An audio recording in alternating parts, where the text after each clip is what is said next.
Hello, everyone, and welcome to yet another day, another match of Azure Dream Random Toolkit, or the Rock Me to the Top Random Toolkit. I have here with me the great, the magnificent, the beautiful Hextree. Thank you very much for joining me today. Thank you very much. So we're gonna have some fun of a match today. I just making sure that everybody can hear me well. So if I can have some haze in chat or anything, just confirming that everything is fine. But maybe taking the time also to explain a little bit the format. If you would, Extra, that would be really appreciated. Yeah, 1 sec. I'm just handling the countdown. Oh, that's fine. Then I'll start. So, very simple. Azure Dream is a roguelike RPG. The concept of the game is pretty much go inside that one dungeon. That's one tower that has 40 floors to climb. The first and the 40th are set. So, and there's not necessarily any combat on it.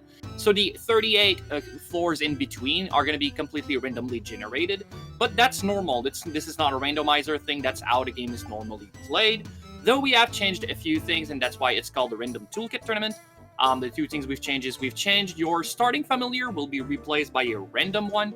So you can get any familiar to replace your own starting CUNY. What's very nice about it is the fact that that random monster is going to have its spells awaken and its element randomized. Also, a floor 1 would generally have 5 items: a weapon, a shield, a medicinal herb, an egg, and a spell ball, which would be fire.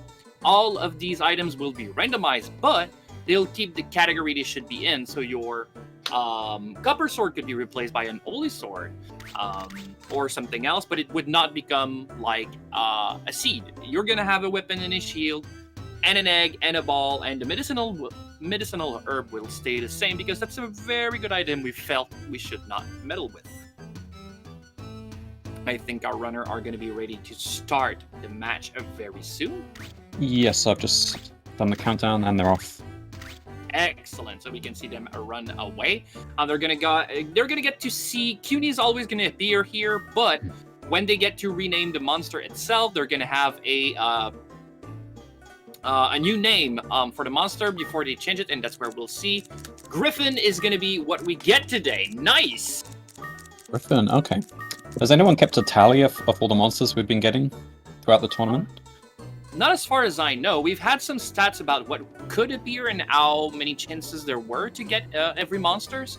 But Griffin, I think we've seen a few times, but not necessarily as a starting monster often. Probably the egg you get on floor 1. And that's a water. I feel like Dreamin' has been abnormally high. Yeah. Well, it's once is always too much anyway, but yeah, for sure. So they're gonna get to get a wooden one, a wooden shield, acid rain. Oh, the egg is an evolved monster. I feel that you probably checked that, but maybe not even. Because you know it's not gonna be Garuda, which would probably be the reason to scout an egg anyway, right? Yeah, I think I've seen czaj and Reven practicing. I think generally they wouldn't be hatching it at this point, unless they were really banking on a Garuda. Which they know it's not, because an egg will have a name. The name is not necessarily the name of the egg itself. It's just going to be like a random color descriptor, and that name changes every time. And we have an early warp trap. Warp trap. Oh dear. Yeah, already putting czaj in a bad situation, a bad spot. He's going to be separated from his monster, which should be able to take some damage or some fights, but to a certain extent. Should have picked up that bell. It could have been a familiar bell. Ooh, but yeah, it looks like he's okay. Right. Everything is fine and dandy now. The E can get to fight that troll, and most importantly, get to level 2. That's going to give you much needed HP to add to your pool. It's very nice. Was that the same warp trap on Reven's side? So? I assume so. Yeah, it seems to be in the same room. Yeah, it did send him to a different spot because RNG moves every time you make a call for RNG, and obviously, he's lost it. Damn it. Luckily, the egg he's got should be pretty darn decent. The chances that an egg without a name would be bad is very low. He's gonna have to use a resource here. I would say Univern is not particularly good, and True. Metal is a bit of a tricky one. Yeah, they're both bad because they're slow and cost too much MP, but they're not necessarily bad monster per se. In a casual playthrough, they'd be fine, or at least, fine enough. But yeah, on a speedrun setting, I totally agree. They're too slow, and their MP cost is so high, you can't actually sustain them for long enough to exactly of use. We saw, like I said, getting to level 2 is very important, which Reven didn't get the chance to yet. And now he's got it, so he's going to be fine. But he was already getting bullied by, normal monsters on floor 2, which generally aren't too much of a problem. But 2 trolls while being level 1 is way too much. But see, level 2, he's already on 3, getting all the experience for himself, because you do share experience with your pet. And since he doesn't have any, at least there's a little silver lining here. He gets all the experience for himself, and he's already on level 3. I assume, though, that we're going to get to see him, Ash egg. Yeah. An egg you receive on floor 1, the one replacing the Palumpa egg you normally get, is always going to be at 80% eat, so already very close to hatch. And every time you skip a turn to eat up the egg, you increase its percentage by a random either +1, +2, +3, or 4, and it's 25% chance for each. So yeah, you just hope you get 4. It's a knife rig. Nice. Yeah, very nice monster, pretty bulky, good attack, very good spell. Its definite weakness is the fact that you cannot pick it up, which for a flame sword user generally is something you really want to get. AI was a very good strategy, which you cannot really do with a knife rig. Well, you can do the first step of it, but you cannot do step 2. But still, that's a very nice find. It's going to be quite happy about that. Yeah, it's not often you see Ifrits in casual play, because I think the flame egg is fairly rare in that it only appears in the first few floors, which you usually rush through pretty quickly when repeatedly entering the towers. So yeah. There's the way eggs are spawned also is you have an egg counter, and once a certain number of egg points is accumulated, there's going to be an egg on that floor, and you receive a random number of egg points every time. And really tough to actually have enough egg points before leaving floor 5, which is the last time you can encounter a flame egg, which is the unevolved version of Ifrit. So yeah, it's probably the rarest monster in the game, actually, that annoys. As Skeef points out, these two have been practicing together a lot, so that makes it very interesting. They might know a bit about each other's play. From what I understand, Czaj has been winning most of the matches between them, so Reven might be considered to be the underdog here, but it's been on and off. To be completely honest, I think they're both really, really good, but they know that Reven is the fastest player. They know that Czaj is the safest player. So if it comes down, because Azure Dreams Rock Me to the Top style is very fun, because both type of play style can absolutely be played. You can be either a little bit safer and hope your opponent will die, and then just catch up a little bit slower by getting more level ups and making safer actions and stuff like that. But also you can be very, very fast, leaving your opponents in the dust, and if you reach 40 before they do, then you just win, right? So I think we're going to see two very different approach. Czaj is probably going to be quite competitive in terms of speed for a few floors, but then I think Reven is going to get a commanding lead. And then it's just going to be a question of how much the tower bullies Reven and how good he is at surviving those encounters. Is there something off about the timers? Did one of them not start the timer? Did Czaj not start the timer earlier?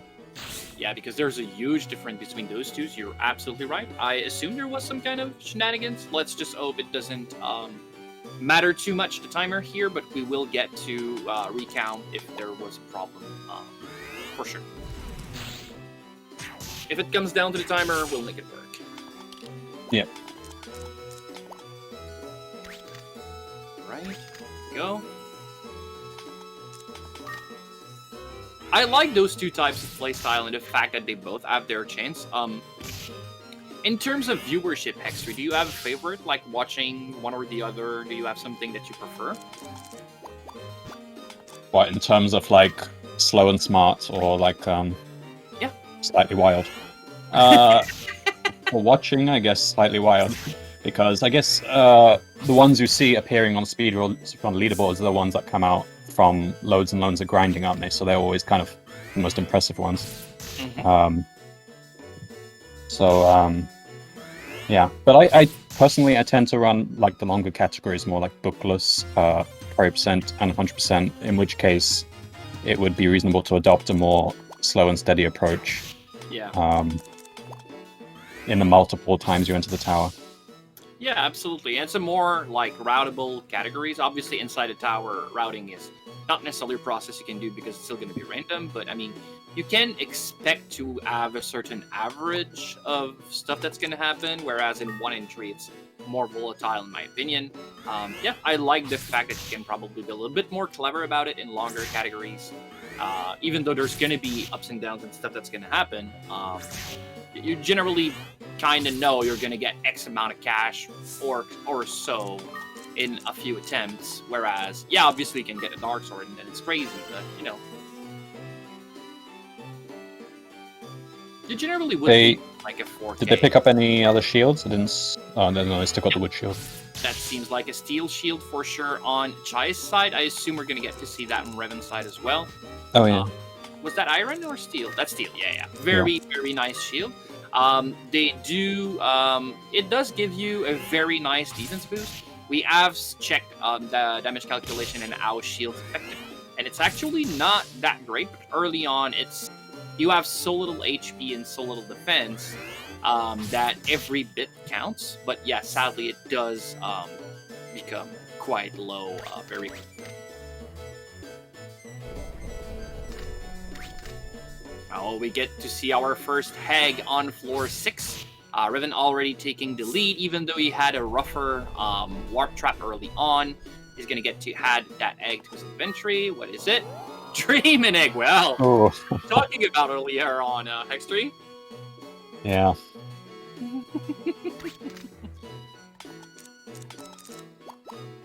Yes, we see in chat Wuga mentioning that the Ifrit is bark proof, so it's absolutely true. It does also give it to Ko as far as I do remember, so they are both immune to be paralyzed or change their AI through a Zeus roaring at them. Obviously, it only makes you immune to one ability from one monster in the tower, which lasts only for 3 or 4 floors. But if you have been barked upon by a Zoo, you know how scary that is and how run-ending it is. So it's actually pretty decent and pretty nice to know that you are immune to that.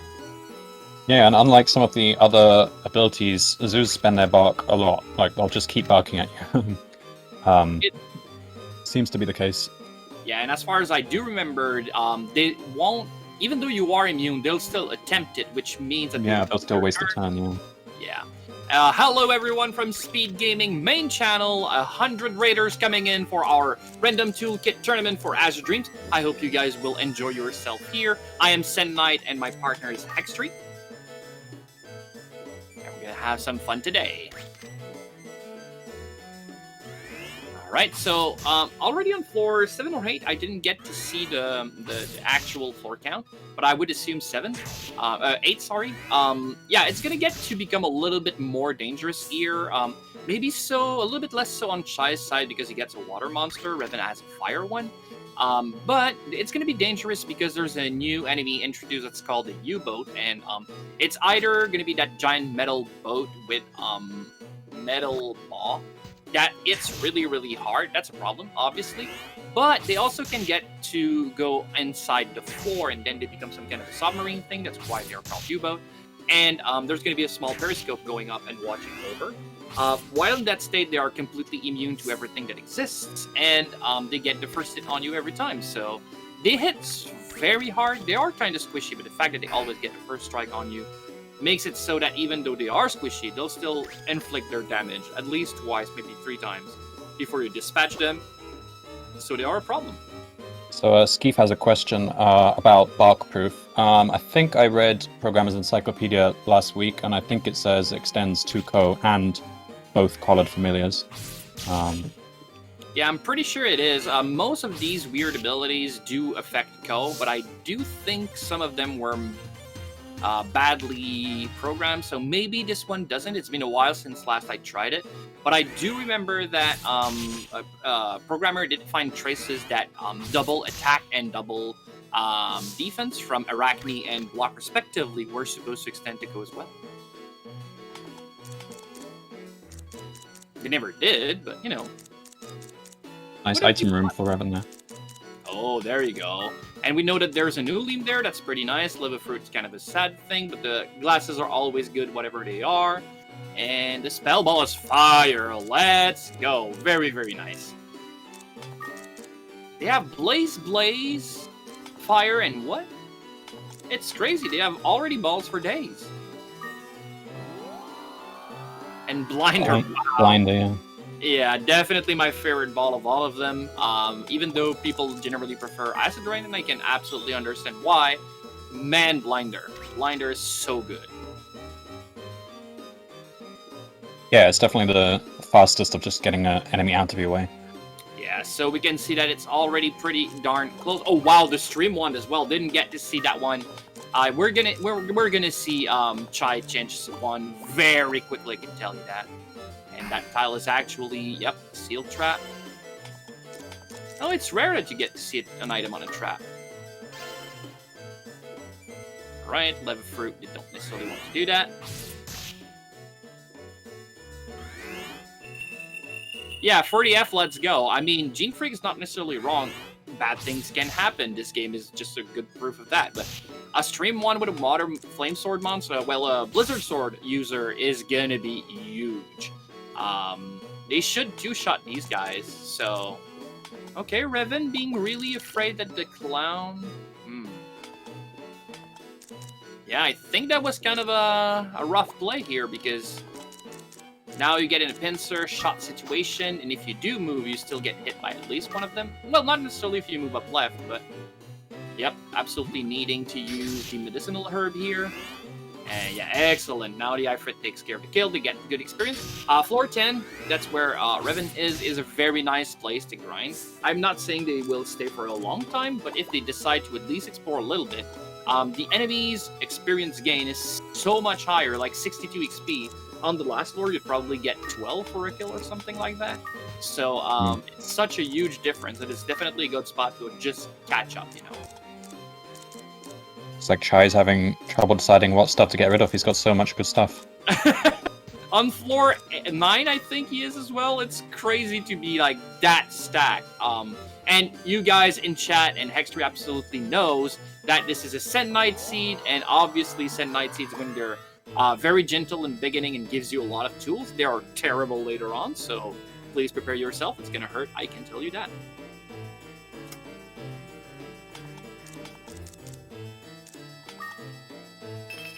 Oh, directly with the Holy Bell on Chai's side. He knows that he really doesn't want to have to deal with this. It did cost Reven's medicinal herb, so obviously Holy Bell is a more important resource in my opinion, but it's nice to have the medicinal herb back in your pocket. And wow, the Griffin's chanting Nia Rises, it did some good damage. Because one thing that's really important to get to know in the game is definitely the fact that we do change your starting monsters to another one. They got a Water Griffin. It doesn't change only your Griffin, it changes every Griffin in the tower. So they might not realize it yet, but all these Griffins are actually water and will have the Arise. So thinking that you have, hey, I have a Water Griffin, so I have advantage here, that's not true. And the Fireball is not going to hit as hard as Chai would want it to. Yep, I think another hit is going to be enough, but he's going to, decide to go with Fireball. What happened to Chai's shield? Steel shield? He took it off. Can't remember what he replaced it with. Nothing, I guess. Yeah, I saw him take it off on the previous floor and throw it away. Oh well. I mean, Steel Shield doesn't have any inherent weaknesses, so... Oh, probably because he didn't have space and he thought that the shield was actually quite weak and decided to just remove the shield altogether. That makes kind of sense. I mean, a Steel Shield at this point in the game decreases damage for 3, which is not too bad, honestly. I don't think I would have dropped the shield this early, but I mean, 3 less damage per hit is really not that good.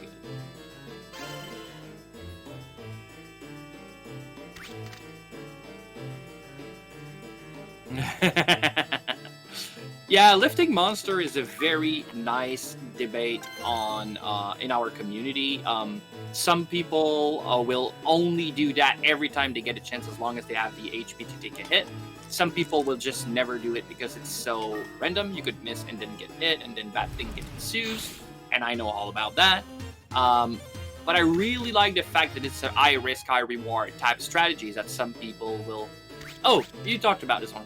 Yeah, for sure. It would have worked as well. Having a pickable pet is very nice because then you can reposition them really easy. And you get a restore scroll. If you are Reven, Hex3, do you revive that water griffin, or do you stay with that already high level? I would revive it. I very much favor familiars that I can pick up. Also, there's the tile immunity glitch you can do with a pickable monster, which you can't do with the other one. So there's good reason. Yeah. But actually, Reven was already ahead. I thought he was a little bit behind, but he was ahead. And so, unless he picked up the restore scroll and I didn't get to see it, then there's no restore scroll here. And nope, he missed it.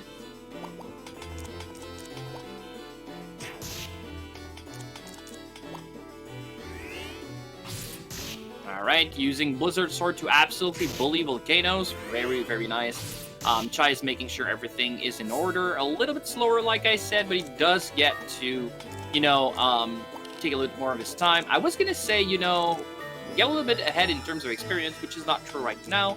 But I assume it's because Reven used some fireball charges to level up quicker. At the end of the day, I still think Czaj's playstyle is a little bit safer. But, I do also like, you called it wild, I think, wilder type of plays. I do like that as well. Obviously, it's fun for the show. It's high risk, high reward again. And that's definitely a playstyle that I do appreciate in terms of viewership. The first time in history that a bump trap does something. Yeah, it's actually pretty darn rare. You need to have the bump trap, it needs to activate, and you need to have a sleeping monster in the room. Those are situations. Czaj using that little bump in the road to just, de-aggro, or actually never aggro that Griffin. I like how we're getting really smart about enemy positioning, and now we can manipulate them by using their line of sight. And I really, really do appreciate players that can actually evade encounters altogether instead of just, fighting their way through everything, which is kind of slow, sadly. Experience is always nice. You need to get some, but oh my god, stuck between the Kraken and the Kraken plays.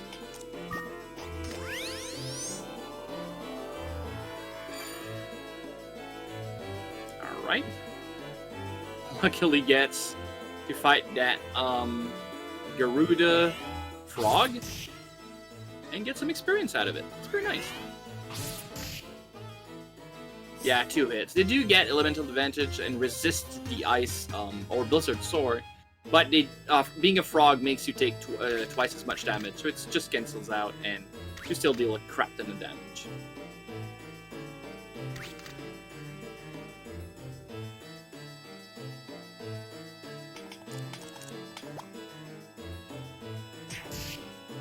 Right, taking AI1, taking some time to just, I think it's going to be a dispatch for free. Yeah, absolutely. AI1 making the difference here and making sure that you do get the kill before the enemy even gets to attack you once.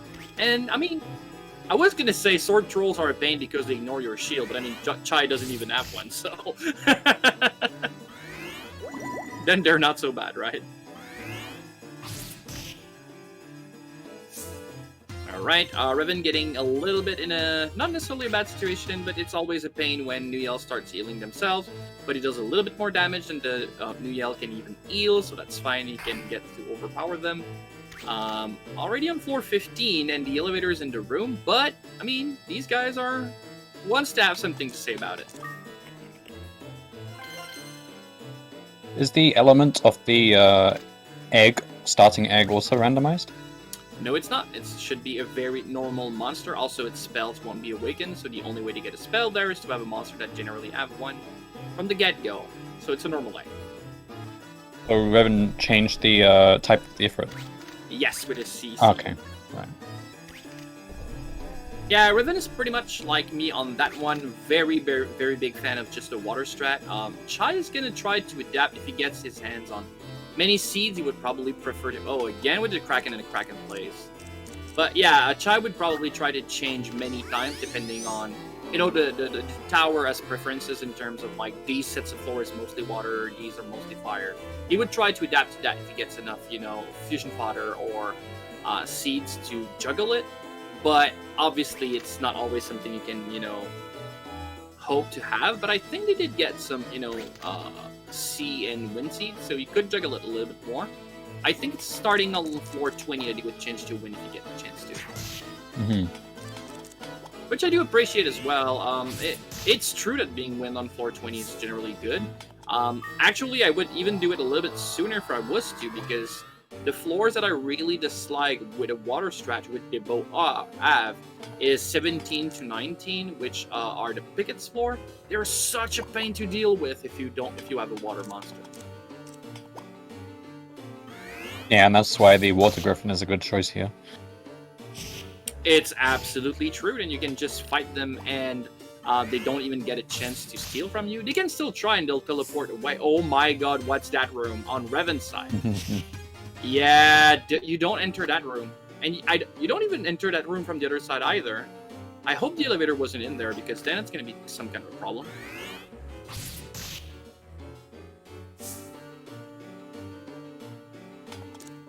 Yeah, I don't know that the letter shield. It is cursed, but again, the defense, it gives a solo anyway.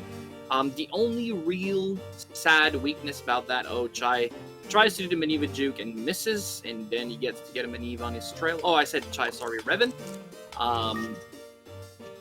Yeah, he's going to need to use something here and run away. And we have Speed Gaming 2 rating with a party of 43. Hello, everyone. This is the Azure Dream Random Toolkit Tournament. We're going to get to see Czaj and Reven juke it off and try to, you know, get to see who's the best, at least, for this tournament. Thank you very much for joining. I am Sen Knight, and we have my partner X3 here, so I hope you guys enjoy your time here. The Picket just took Reven's Yeah, the egg, but it was not identified. Oh, not Scarlet One, sorry, egg. Yeah, it was not identified as far as I know, right? No, I don't think it was. Was that So the Dream-In then? Oh, it could have been a Dream and Egg, yeah. Oh, wait, no, because Reven did identify the Dream and Egg, no? Okay. Maybe it was Garuda then. Ah, would it be nice? Who knows?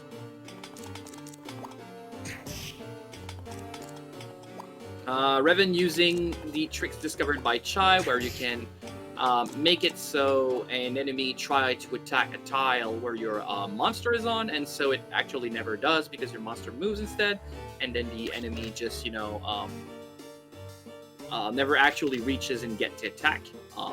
That's actually pretty nice. Using a Holy Scroll here, at least it did make it so that Izifrit can actually join in the next fight, so that's good. Join the corridor. Czaj using some monster manipulation to control what he wants to fight, and he wants to fight. Oh, that's a normal troll. It's gonna get, yeah, one shot very easily. Mild Seed, very good item. Lets you play twice per turn for 4 turns. It doesn't activate on the turn you eat it though, so you do not get an extra turn on that one. But then the next turn you get 2 actions, which is pretty darn huge. Gets you out. Oh my god, that corridor is even worse now. Look at that room, and I think the elevator's in it. Don't use a lean. No, don't use Ulim. Oh my, the elevator is in it. Oh, that's terrible. Alright, so yeah, you just face tank most of it. I mean, in terms of battle, he's fine. It's taking the first hit that's terrible. Oh, they're both real! Oh, he's fine. Yeah, I forgot. They cannot be items in the corridor. He's fine. Oh, get the hell out of Dodge, please. My god. So those are corridor spaces? I thought they're still room spaces, the inner ones. The inner ones, maybe they are. But can items actually spawn on them? Maybe they can. It's been a while since it's happened. I see 2 items or 3 items in a row in that specific situation. I just get scared, even if it's not me Yeah. playing.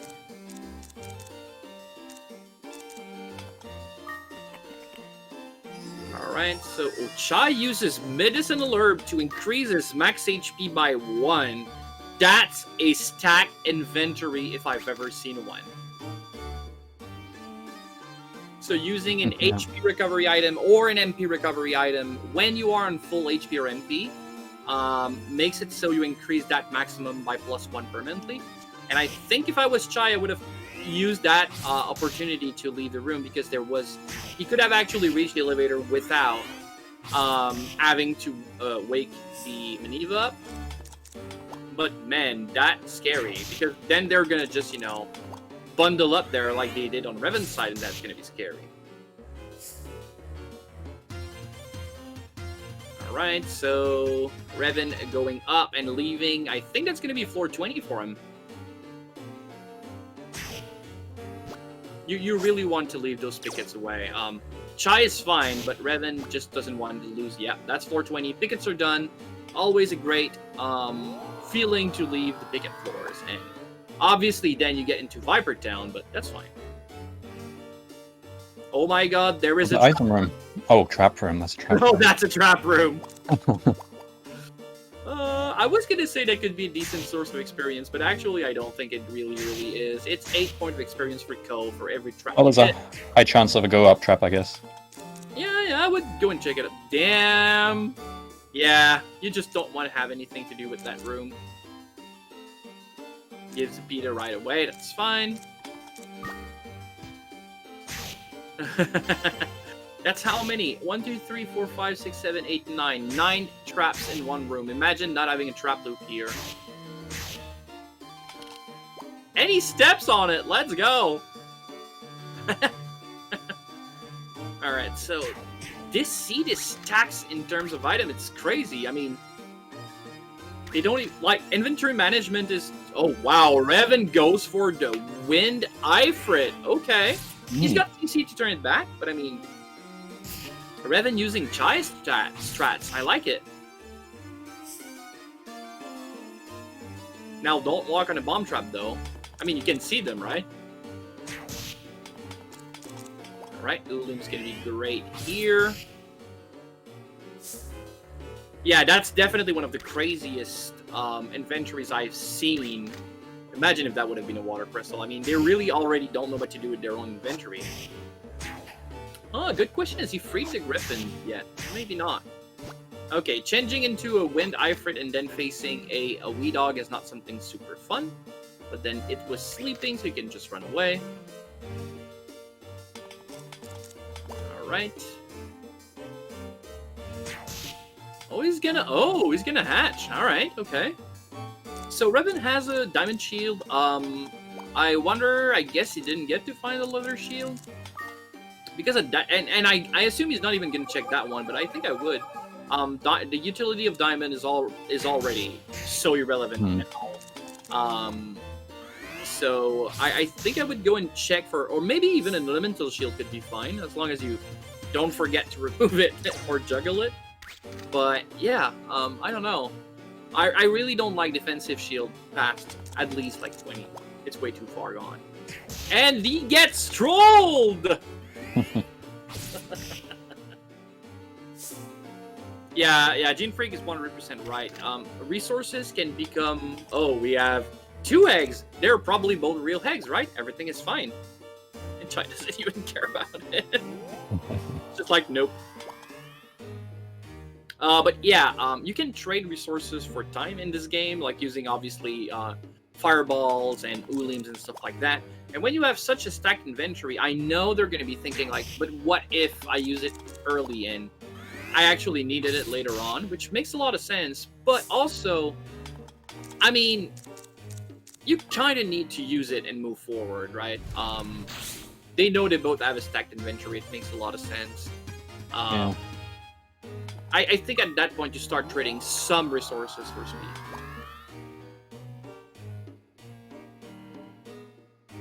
Yeah, and they have Stream Wand and CC, then they have Gulf Wand and Wind Monster. It's crazy. Like, they really have everything they could have hoped for, and then some.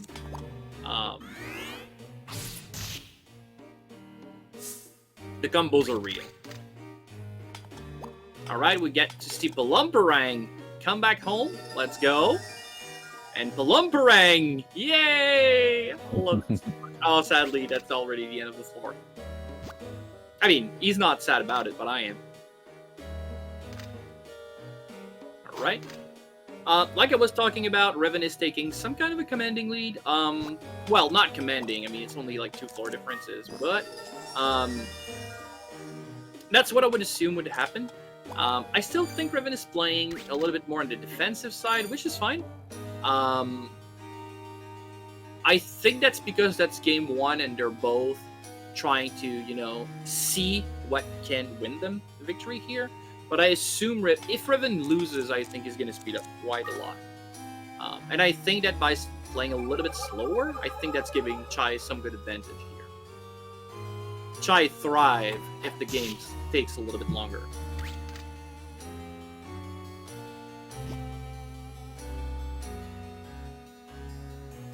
He doesn't even bag the Hulim. That's how stacked their inventory are.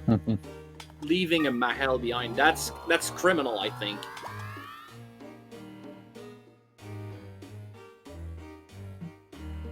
If we have lawyers in chat, I'm pretty sure leaving a Mahel behind is a criminal offense, right? I mean, what would you drop for the Mahal? I know, but still. Doesn't need a diamond shield. That's what I dropped. There you go.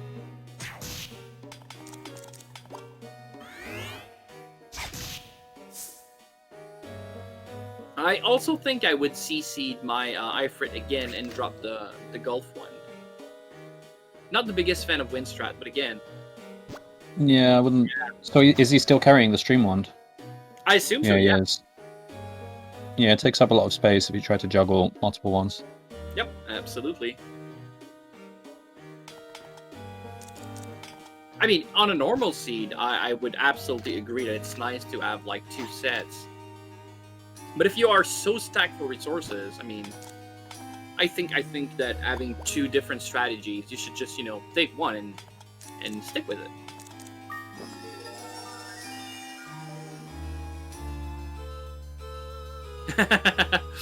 Killix Fox, absolutely, I get it. It was kind of an adventure, let's call it that. Dive into the code or just experiment and try to understand game mechanics. We all had some kind of understanding of some basic mechanics when we created this community, but we also were wrong about some stuff, and we still are to this day. And it was nice to compare notes and what we actually understood, and that's a sleep ball gone on Reven's side. I did say he was done with pickets, but that's actually not exactly true. On floor 25, there's an event that can happen where a special pickets, you need to kill it and get an item back from it. But if the quest is not started or if the quest is done, it is replaced by a normal picket. It's actually pretty rare. It's 1/16th of a chance to being that monster that spawn, and all other 15 spots are taken by normal monster. So yeah, floor 25 Yonk is not something you see every day, but taking a sleep ball really hurts.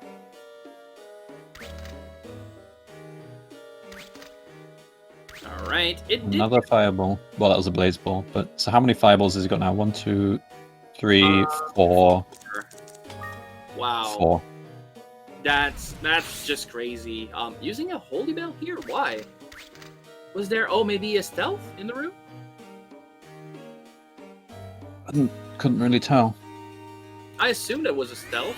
Oh. Yeah, he's hitting in the yeah. And there it is. Alright, yep, absolutely. Yeah, I was afraid that the 28... Oh, but that stealth is gonna, you know...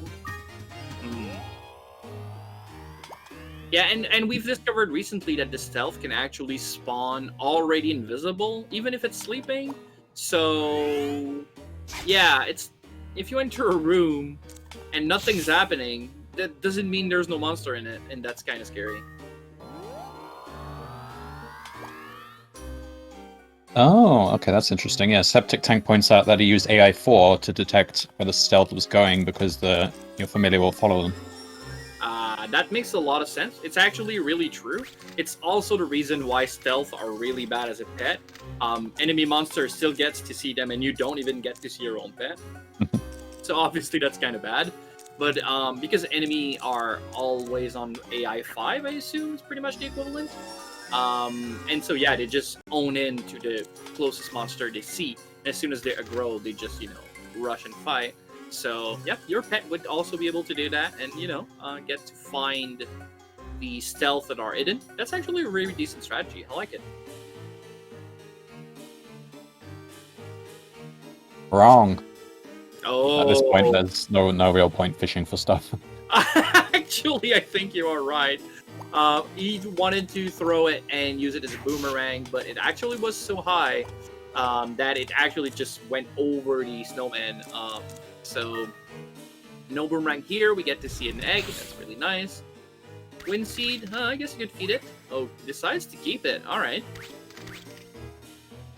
Because even though wind strategy is interesting, and on these sets of floors especially, at the end of the game, like starting on floor 30 for sure, you don't want to be wind elemental.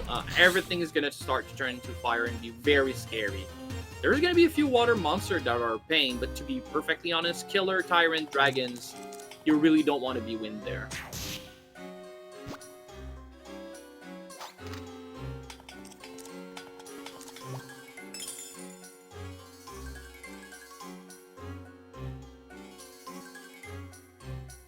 Alright, climbing up already. Lucky elevator on Reven's side. Floor 28. And yeah, lucky elevator again. Now, do remember, chat, that this is a seeded tower tournament. So every lucky elevator Reven gets, Chai is going to get it as well. So the lead is good, but it might not be as good as you guys think it is. You're going to get to see the exact same chain of elevator on Chai's side very soon. If he gets there, obviously. Stealth are trying to, rain on his parade. Doesn't even check the spell ball. He already went there. Okay, so that's a spell ball he knows.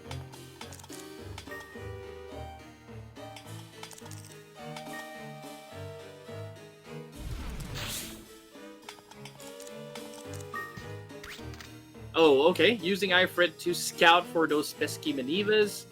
Making sure that they, Oh, and he even's gonna grow it. That's very nice. Very nice. And that other one comes in his way. Then he can just fight it. That's fine. 53 damage is pretty darn decent, though. Even though they do hit like a truck, he does as well. And 2 hits to take care of the Maniva. That's really nice.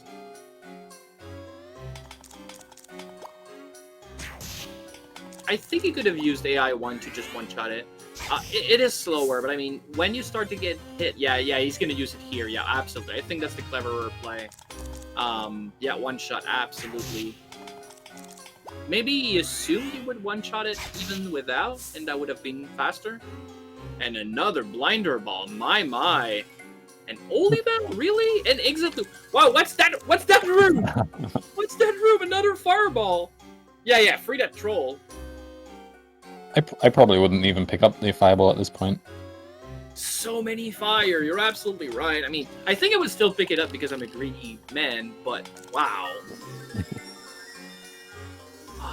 Choose water and just, yeah, I think he's thinking about it. Yep, take off the diamond shield. Yeah, there we go. It's +2. That would have been, but even +2 gives you 4 defense. Or, I mean, gives you 9, but 9 means 4 damage reduction, which is kind of bad. Especially when enemies hit you in the 30s, so it's not going to change much. It could, but it rarely would. And yeah, he goes for the water strat. He's going to drop the Gulf one soon. He's not going to revert back to wind strat ever again.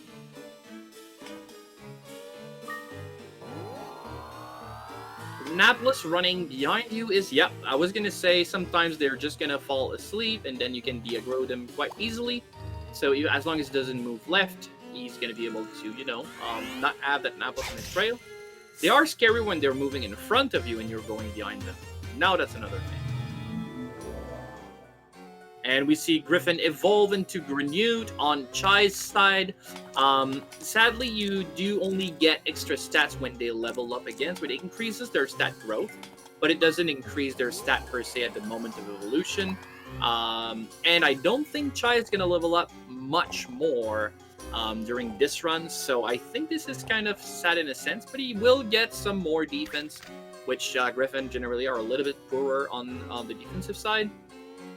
And Reven is always a good monster anyway, so, I mean, evolve or not evolve, it's still a pretty great monster. We generally favor damage over defense as we can manipulate turn order and stuff like that.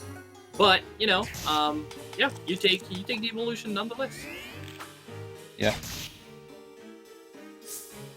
We're going to be on floor 31 on Reven's side. We're going to get to see Beldo that gives us some story exposition, talking about the fact that he's on floor 40 and he sends some kind of an astral projection to taunt you and ask you to come on floor 40 to have a fight.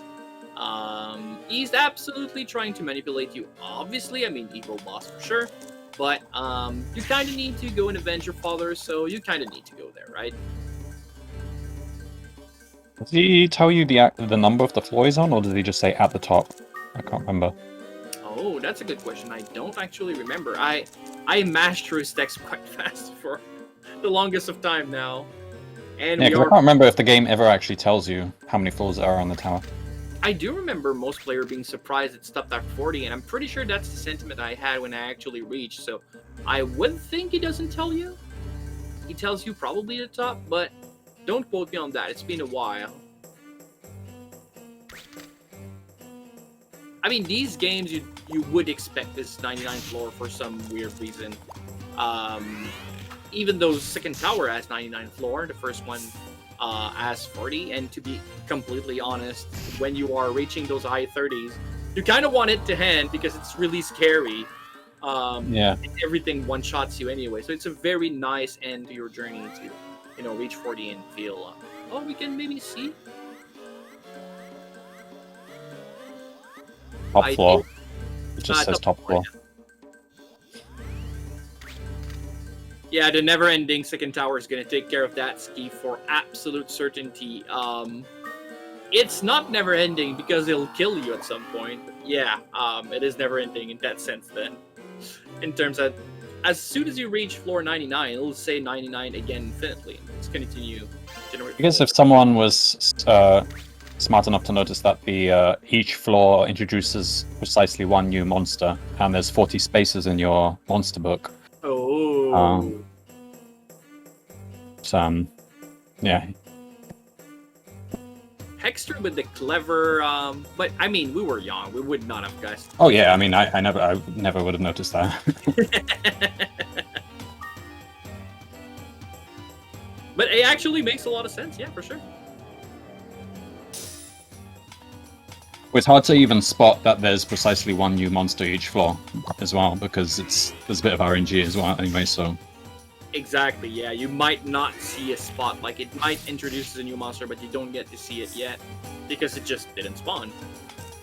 Some of them are quite rare as well, you know, like Barong, the 25 5th floor Picket. These monsters you can just never see. And also Barong is spread weird. They only appear on 16, 26, and 36. So... Yeah, I guess the monster book has maybe like 43 spots, including the town monsters as well, something like that. Like the bowling pins and frogs, and well, the frog is in the tower, but I mean, it's not an enemy. Alright, we do get to see maximums on Reven's side. They're going to start to be quite scary. Everything here is going to hit like a truck. Probably the only enemy you can justify taking a hit from is Glaciers, because they really don't hit that hard, and by not that hard, I mean 40 plus. So yeah, that hard. These are the bad boys I'm talking about. The reason Reven stopped here for a second is they are extremely dangerous. Even though they don't hit that hard, they can shoot ice at you, which also deals damage. And again, not that much damage. That would probably be 30 something. But it pushes you up until you hit any kind of wall or elevation or something, and then the ice break and you take the damage. It can pushes you to a better place, but you know, it can also pushes you in a worse place. and they are super trigger happy about it. And even though you can use that to your advantage to get some kind of a lift to a new spot, you cannot do that infinitely because obviously you're taking a lot of damage still.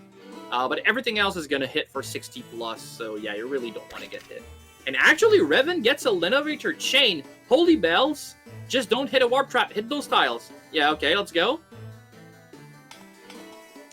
Wow, Reven with the quick hand here, we're going to get to see floor 40. And there we go. Full clear in 47 minutes. GG, Reven. GG. Oh yeah, we definitely let Chai finish on this one if he wants to. That was a very, very nice one.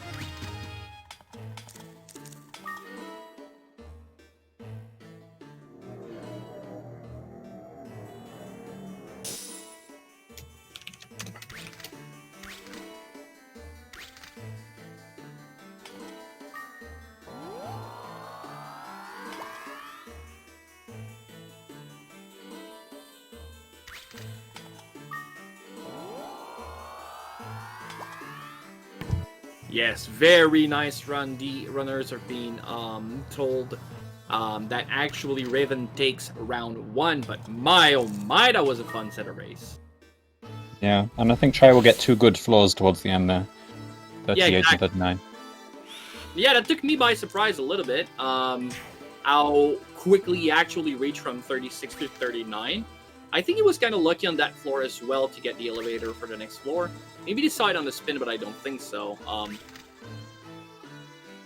And then just elevator lock, and then bam, bam, that was done. Very, very nice. Reven gets a little red pita, and we're going to get to see round 2 soon. But first of all, I really want to see if Chai can actually clear it. I mean, he definitely has the resources, but, you know, bad trap, bad situation.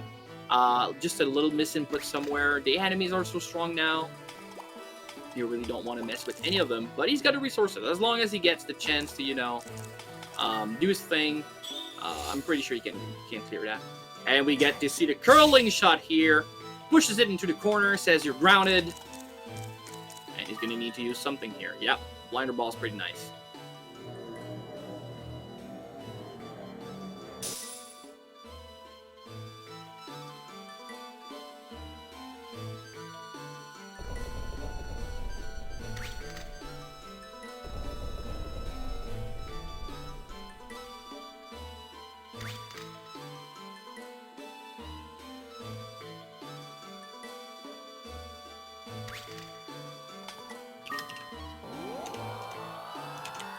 Alright, Chai reaching the next floor here.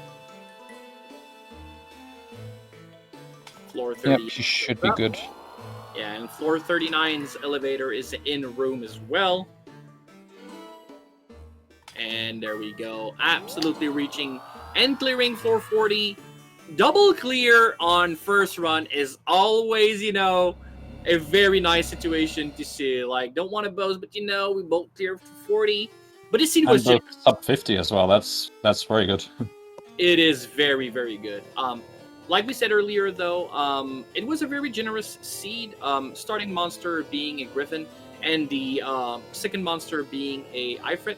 Ifrit might have been a little bit weaker because you cannot pick it up like X3 said earlier. It's kind of nice to know you can reposition your monster for free, but it's still 2 Flame Sword user or the equivalent if you change element. This is definitely what most of our runners are the most used to. Very, very strong and powerful magic. They also add balls for days.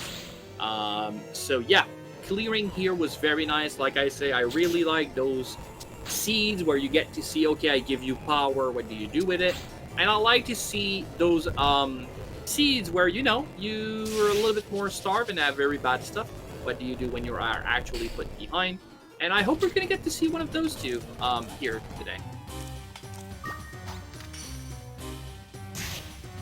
He just throws eggs. You see, we had a Annapolis and egg here. And what else did we have? A Dreamin'. Oh, it was just a Dreamin'. All right. How much damage did the Dreamin' do? I didn't check. The Annapolis did 108, I think, but I didn't get to see. Probably 40 something, 50 something. Yeah, Dreamins are weak.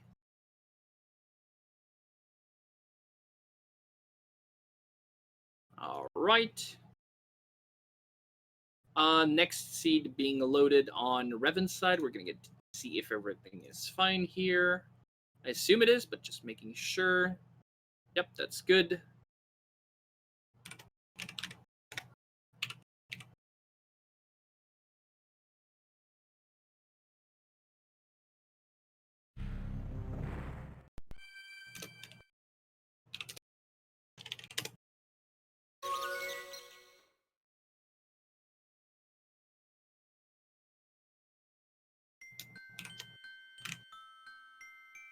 All right. Chai's seed is good as well.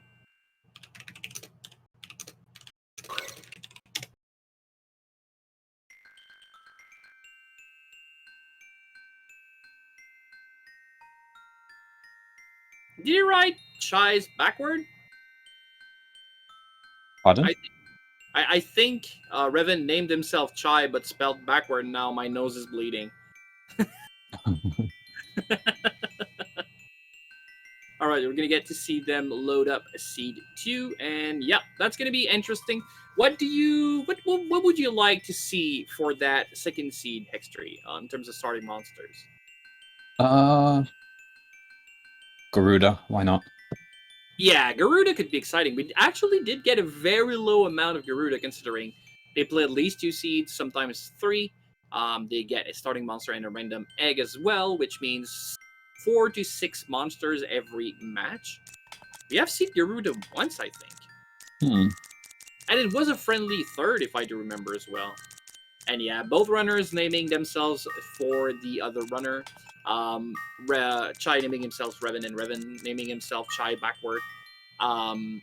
Very nice, very interesting to see these two. They're actually very good friends in real life. They did practice together and became good friends through that meeting, and that makes this match a little bit more special, I think, in a very interesting way, because they didn't actually know each other, as far as I know, before starting to, practice together, and now they're very close friends. So I know they both do not want to see the other one go. It's kind of sad when it happens in a tournament when you have to face a very good friend, but I mean, it's kind of late in the tournament. It was unavoidable, and now it's just, yeah, you're a good friend, but I kind of need to give it my all. All right, I'll handle the countdown. Thank you very much. All right, so again, if you joined during the first match, quick recap of how it works. 40 floors, first there wins the match. If they don't reach floor 40, the quickest to the highest floor actually takes the round. But even though that's a very randomly generated game per se, we did randomize some few things. They have what we call the random toolkit. Every item on first floor is going to be randomized for something different, which generally is the only floor that has set items. We changed it to spice things up a little bit. And your starting monster is going to be randomized to get another one. Not only will you get a random monster, but it's also going to be a random element, and its spells will be awakened if it doesn't get any. So it should be a lot of fun for that.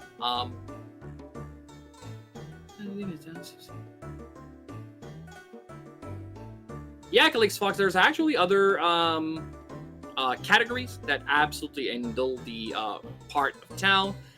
They are a little bit of longer categories, so for a tournament, it can be a little bit more trouble to go through those.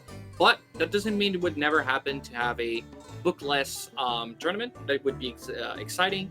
It would be a little bit more of a difficult spot to actually schedule people for at least 5 hours to make sure that it's that the match actually ends. But it's a little bit more volatile in terms of time it takes. But it is a very interesting category as well, for sure. So we see in chat, Fire Clown starter U-Boat Hegs.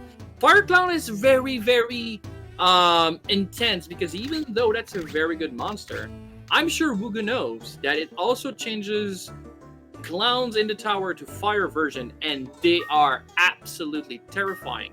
They will, if they cast this spell on you, instead of making you lose 1 level, which is a pain, don't get me wrong, they will actually half your strength permanently until you cure it with an item. And yeah, we get to see a maximum start. That's gonna be very fun here. Wow. All right. So maximum is a very weird monster. It's extremely strong. It can tank. It's got HP. It's got attack strength like a mad lad. Being wind though, they kind of need to be wary. All those fire damage sources early on could actually kill it, but right. But the reason why maximums are interesting is they have a trait that's actually kind of bad. Every time they do attack, it costs half. It costs double what it should, so it costs 2 MP instead of 1. That was a good set of items. Seraphim Sword, Mirror Shield. Wow. What was the spell ball? Oh, Naplus! Interesting. But the Naplus doesn't get its Awakened spell, though, so I think they're going to go with the maximum spell. And here, both I-5ing at the elevator. Yep, starting on floor on room 2. Yeah, they might fuse it for the extra HP. Absolutely. I definitely would if you want to go the maximum side of things. So maximum with Awakened spell is actually not too bad at all. It's going to act exactly like the Ifrit Reven had last round. So it's going to be able to cast a flame sword or... Life one, very nice. Yep. But I don't think it changed here because Seraphim Sword early on is absolutely brutal. It's going to destroy everything. You don't even mix magic here. It's slower and it's weaker. Oh, the first few floors, yeah, no. Wow, Reven gets... Oh no, sorry, Chai gets a red send here and improves the sword even stronger. It's going to be at 9 damage, which is 1 away from a dark sword, but doesn't get the reduced accuracy that a dark sword would. That's... Wow, that's a sword.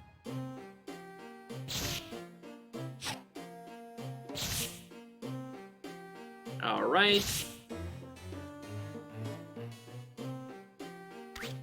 Yeah, they're just gonna wreck stuff up with that Seraphim Sword, which is a very interesting weapon. That's a weapon you generally don't get to play with too much. This is the weapon you get when you actually clear the game. You get to play with it if you want to re-enter the tower, but there's no more goals inside the tower. You could still not have finished, taking care of town and meeting people and having fun with them. So the sword might actually be used in some kind of a way. But to be completely blunt, if you clear the game, you probably have a better weapon than Seraphim at that point. So that's the kind of weapon you kind of keep for collection in your safe and actually never uses. So having it as a choice for weapon early on here is actually very nice because you actually see how powerful it would be if you were to get access to it early. It's just sad that when you get it in game, it's kind of bad. Yeah, and it's equal accuracy to the wands as well. Yep. It's the only sword that's as accurate as a wand. Or maybe Oli is as well? No, I think it's only Seraphim. Let me just check. Holy Sword is slightly less accurate, but it's like 1% less. Okay, so it's not too bad. Also, there is a special Seraphim Sword you get just for the cutscene at the end. And I'd like to get that one because it gives you like 125 attack instead of 8. And also, it's 100% accurate, so yeah, that'd be nice. Yeah, we can never find a way to keep it. Might be a little bit broken, though, I guess, but, still fun. Well, I mean, if we can find a way to keep it, then it could be used in, like, Bookless 100%. Oh, that'd be so great.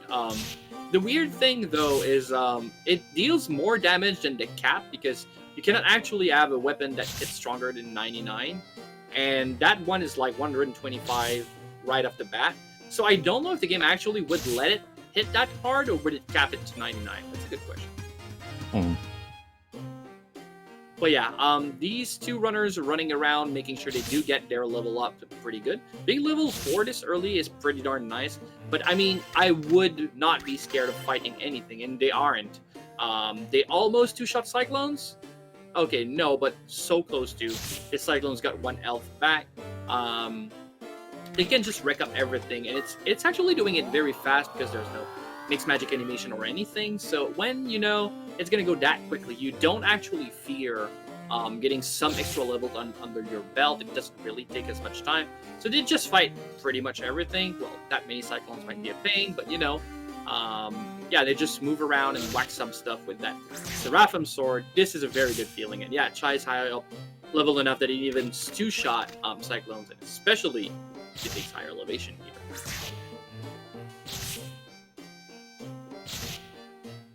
Yeah, not even scared by Manivas or flames or whatever. Especially not scared by flames because you have the mirror shield here, which is a shield that's kind of rare, obviously. And even though I'm a big sellout for the leather shield, mirror shield is freaking good. It's definitely second shield in my heart.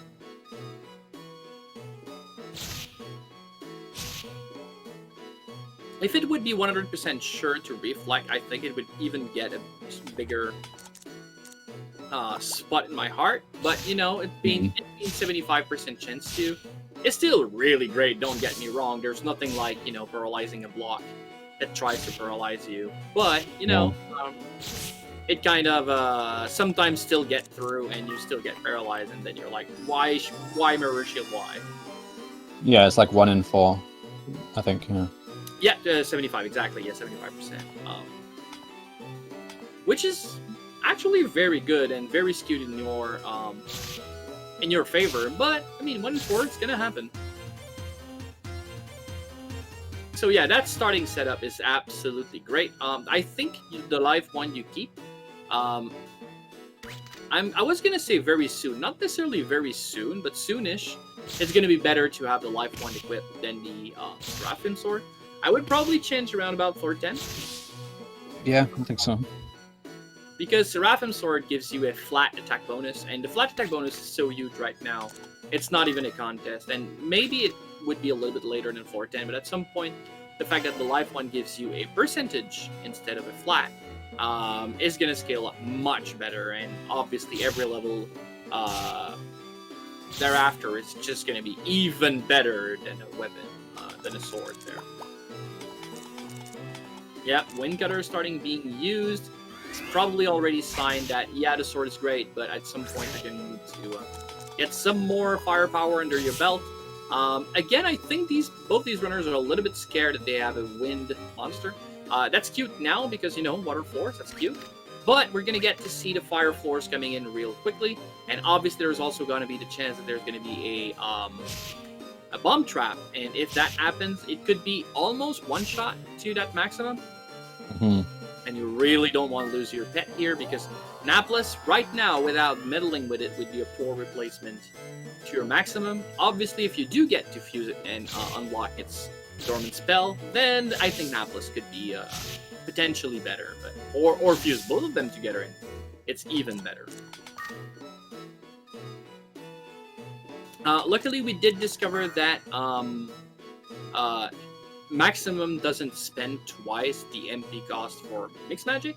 It's only for attack. I thought it was double for everything at first, but it seems it's only for when it physically attacks. So using it as a partner for Mixed Magic is actually very decent. Obviously, sad because it does attack quite strongly, but I guess that's one way to balance it. To balance it is to make sure that it actually costs so much that you kind of need to think about it. Yeah, I mean, if it saves you on number of attacks, then you're kind of breaking even.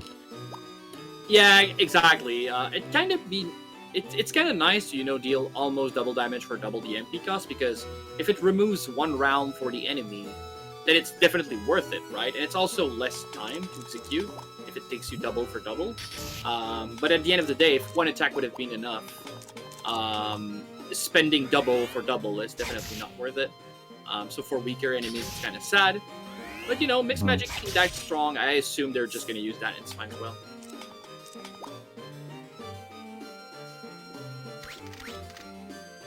Yeah, try taking sure that the fact... And we've talked about it with Chai as well. When he has a wind monster, he feels absolutely confident to explore water floors. And we see the Gulf one here. I can tell you that's going to be equipped as soon as he reaches next floor? Or does he wait on a CC? I think he equips it. Being stuck with it would be kind of a pain, but I mean... He doesn't even equip it. Wow, okay. Especially in that room, I would have gone for it.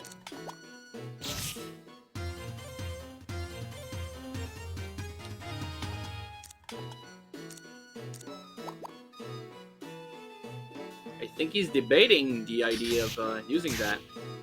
Wow, Maximum's taking only 2 damage from U-boats, yeah. That's kind of not a joke. They don't even care. Yeah, maximums are definite beasts of destruction. They're definitely capable of handling their own against 2 U-boats of all things.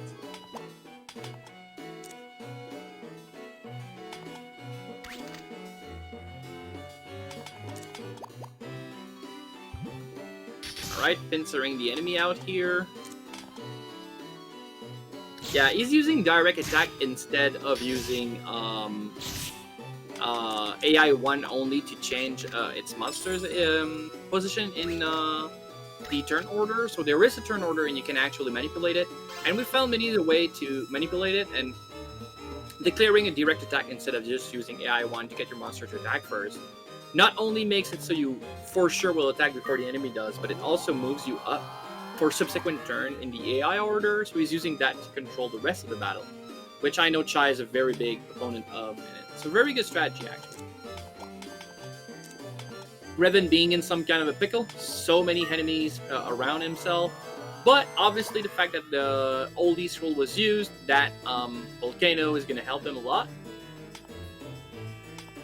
And Reven zooming his camera in, it makes it so you don't get to see all the animation as soon as the enemy are called off screen.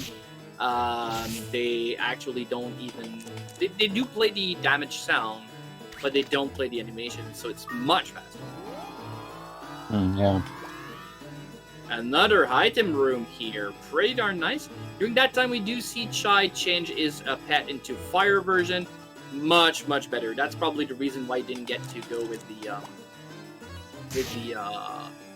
Gulf one, which I still think would have been a pretty decent idea. But we've seen how scary griffins are, and they're gonna snipe your pet from afar. And Reven's actually in a situation where that could happen, and you definitely don't want to see that coming. So he kind of needs. Oh, that's scary. That's scary. Yep, there we go. I think that's gone.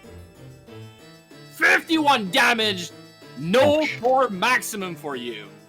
Yeah, pickup here I think was a little bit too risky, and he does definitely get to pay the price this time. Wow. Yeah. What was the other? Oh, Naplas. Yeah, Naplas is great if he gets to awaken his spell, but right now it's kind of way too weak. That's a tanky monster. That's probably the tankiest monster in the game, having double HP and everything.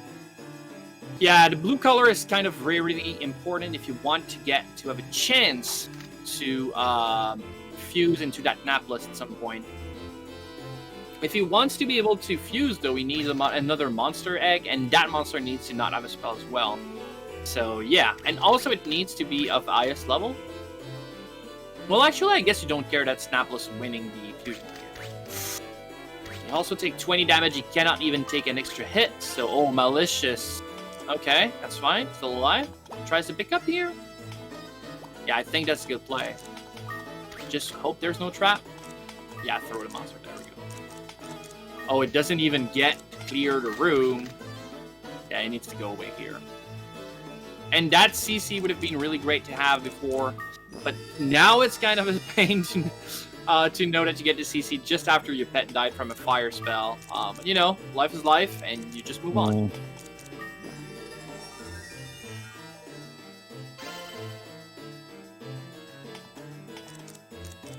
During that time, Czaj is just making sure he gets all the items in that item room, and he's gonna get to be in the room where Reven lost his pet next, I think.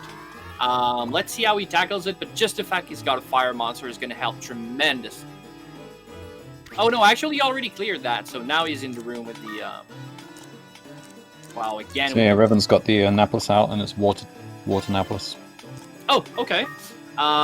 Yeah, but he cannot even fight. He's gonna lose against the new Yell, especially since it can heal itself. It makes it even worse.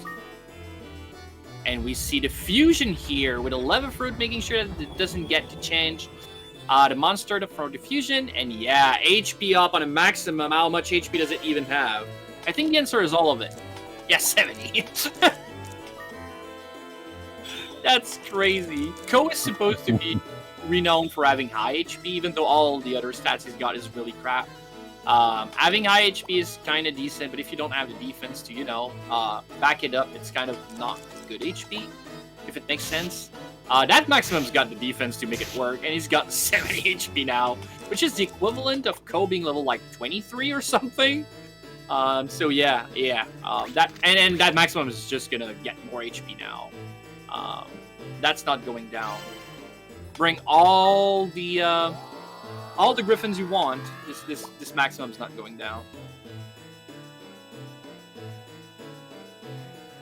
And yeah, CC is gonna be coming up. Yeah, for sure. That one is definitely desirable. At least exploring it. What did you get? Scarlet? Oh, I called it.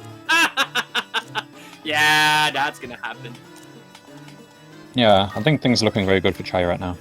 Absolutely. When you throw a live one to equip your Scarlet, I mean, you know things are going to be good. Yeah, AI 1 here, dealing 15 damage. That's pretty decent, especially since it's only on level 7. That's going to be a level up as well, which is definitely needed. Being level 7 here is a little bit scary, but yeah, that Maximum is not falling. I think you want to share the pain with your Maximum here as much as you can, considering it's got so much HP, can take hits. But yeah, I think we're going to get to see Reven play the Barong Roulette, the Gacha game, and try, to get something good. Because you kind of need it at this point, right? Well, Star Glasses is good.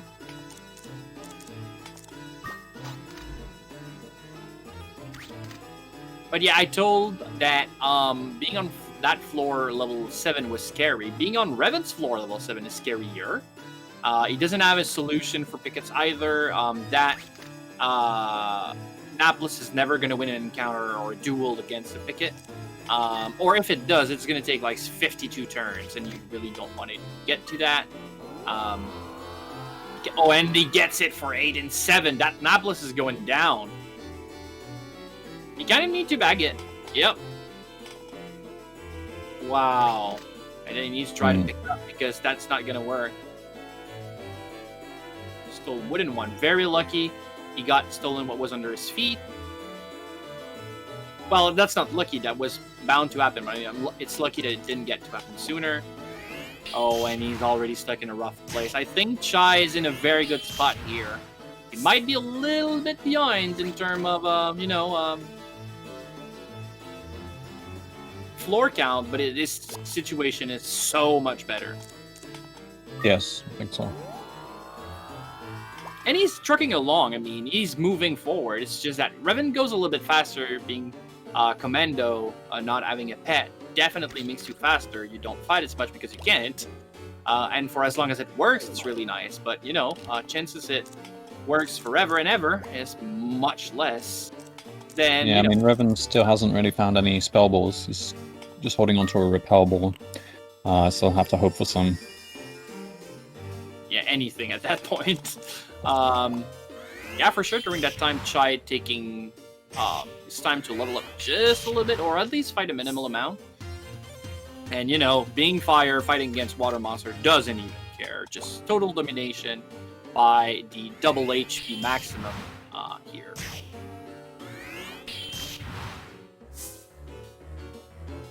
Oh, and Reven is on fire crystal strategy time, so...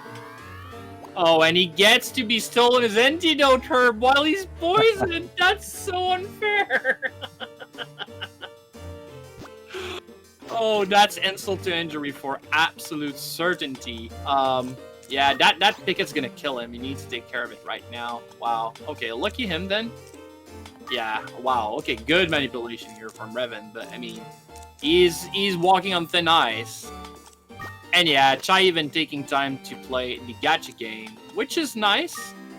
He definitely has resources already, so that's a little bit less necessary. But could still improve his inventory. Never a bad thing.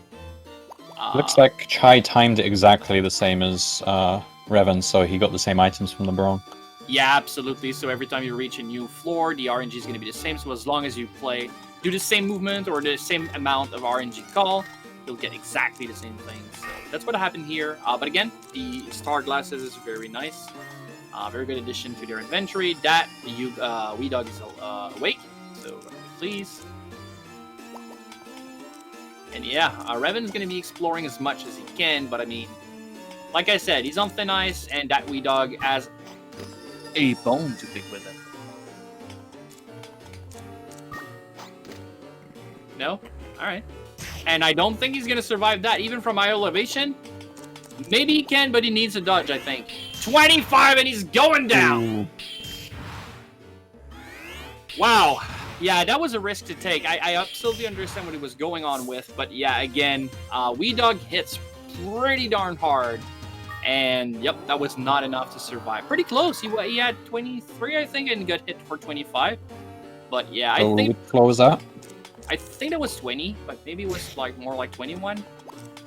Wee Dog starts on 20 or 21? That's a good question.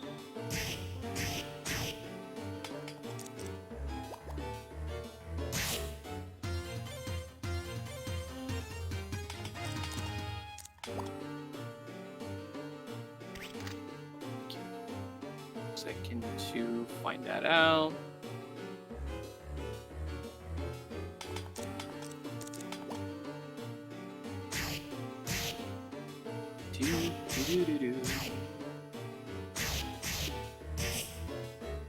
Wee Dog would start on 20, so I'm pretty sure it was just on to Viper Town, so 20.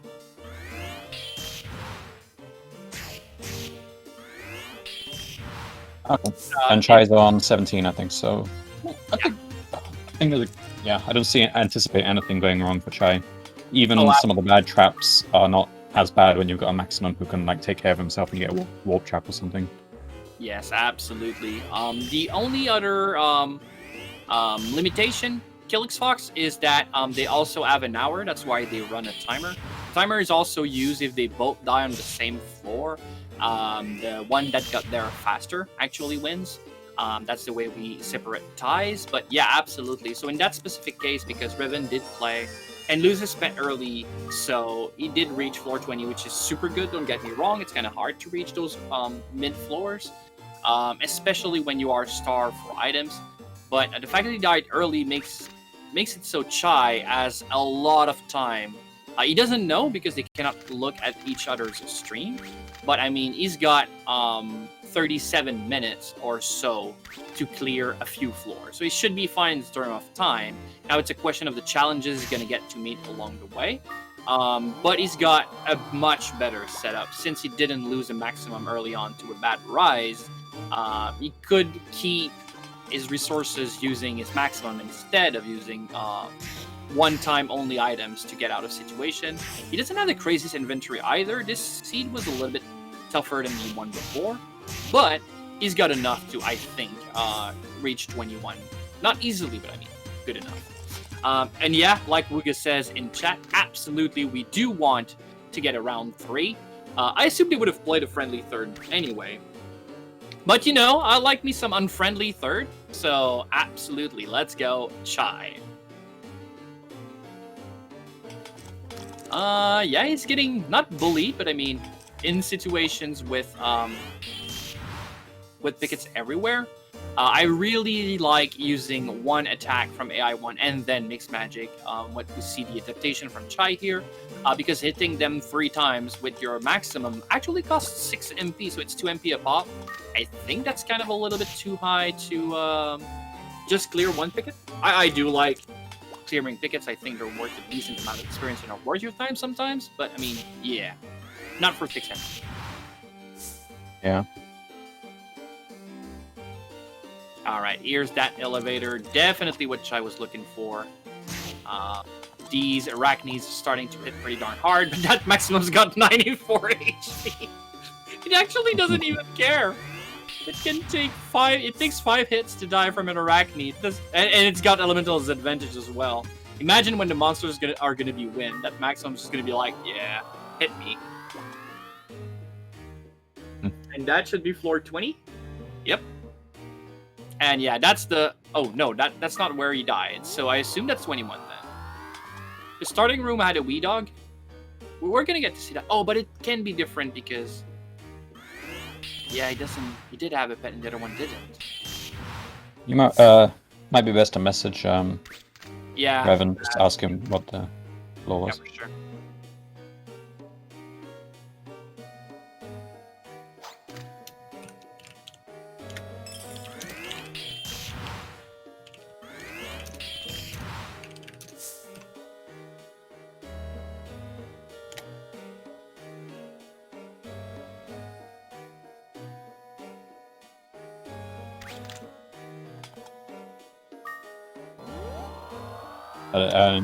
I would imagine Chai's probably secured it by now, but yeah, we can double check. Yeah, that was not the floor layout when he died. It was the green grass C1. So I think that's the end of the match. Anyway, congratulations to Chai on this victory. Let's just tell both players. Yeah, Reven comes back with a 21. That's 22 on Chai's side. Let's go.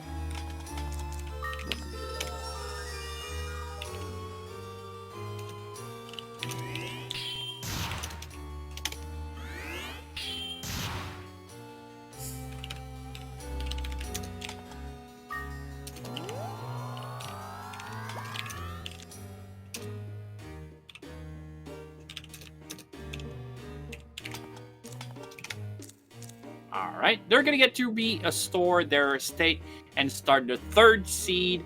Man, this is a series if I've ever seen one. So whoever wins this match goes on to fight Septic Tank, right? Yeah, exactly. And I like that they actually both won with their preferred playstyle. Obviously, it makes sense. I mean, once you embrace one type of playstyle, that's definitely what's going to bring you either victory or defeat. But I like that actually the reason why Reven won first round is because he reached 40 first.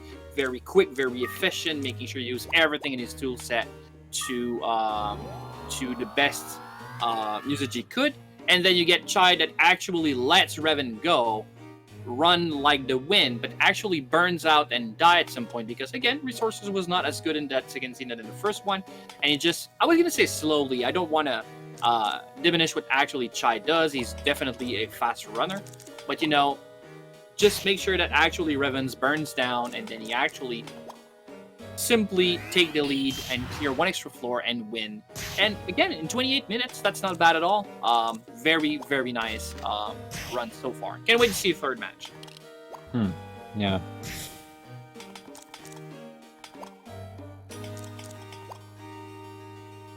Via Rise, yeah. Yeah, We Dog Too Strong. We see Reven actually mentions We Dog Too Strong. Yeah, absolutely.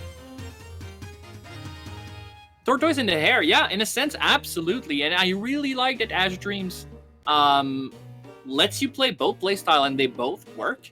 Obviously, if the hair just, you know, takes a commanding lead and reach 40, then nothing will beat that ever. But sometimes there's going to be one floor that's going to be so rough that if you didn't take too much of your time earlier on, you're going to kind of pay for it. And Tortoise can sometimes, you know, tank those and have the resources to actually clear them, even if it takes a little bit of extra time. And yeah, I like that you can be either the Tortoise or the Hare and win in Ash Dreams in our tournament setup. So we're going to get to make sure the seeds are okay. For third round, that's good on Reven's side. Yeah, but if I remember the Aesop's Fable correctly, the Hare got a bit cocky and he took a nap halfway through the race, didn't he? Well, Reven did take a nap, but he got woken up by a kick in the face. But you know, those happens.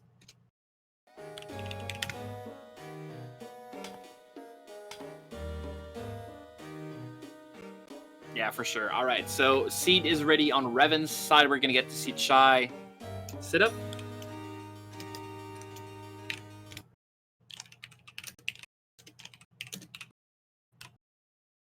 All right, excellent.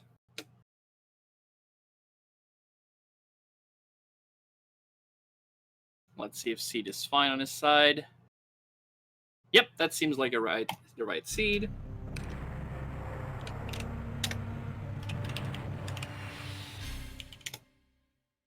Excellent. So what do you guys in chat want to see in that third and decisive match?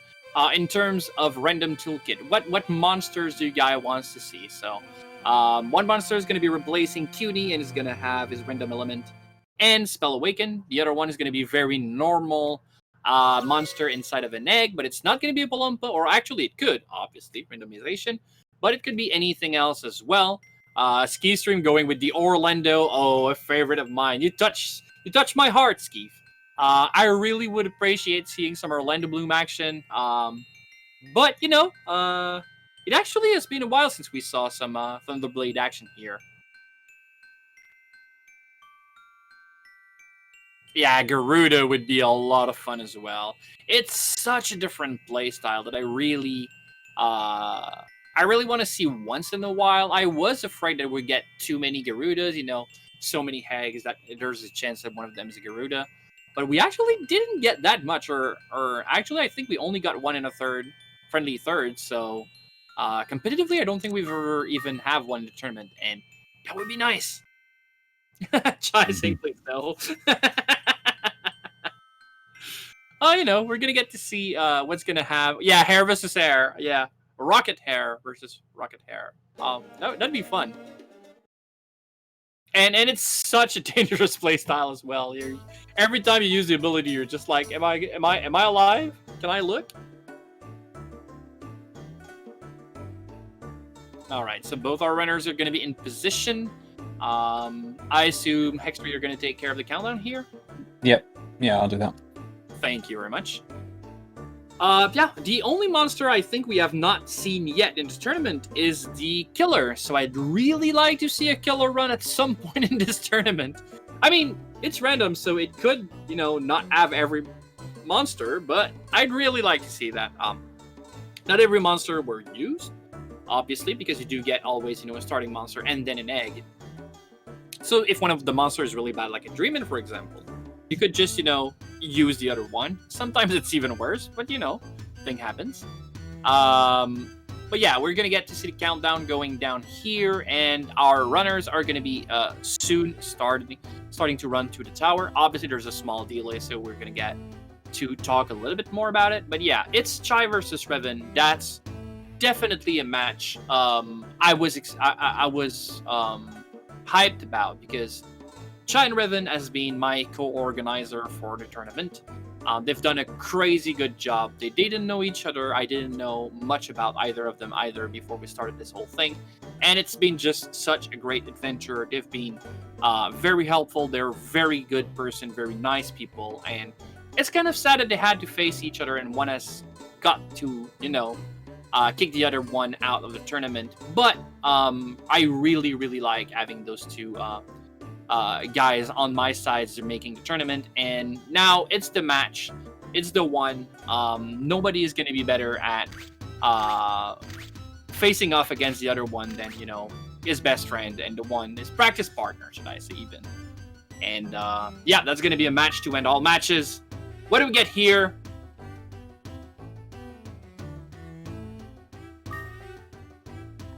And it's a new Yell. No. Okay, very nice. What Septic Tank says in chat is so very true as well. Obviously, they have dedicated a lot of time and effort into practicing, which definitely is the reason why they're so good. But they're also very new to running the game, and I really like to see a community where the game is not, oh, you need to practice for 7 years in a row if you even want to have a chance to be top 17. Reven has actually never participated in a tournament before this one, and is just joined after the last tournament. Chai was in the last tournament and actually won, but it was a tournament for newer runners, so any veteran could not actually enter the tournament. And Chai was definitely already very good at the time. Now he's even better. He's been practicing a lot, and that's a zoo. But I think you go Nuyel all the way through here. Yes, definitely.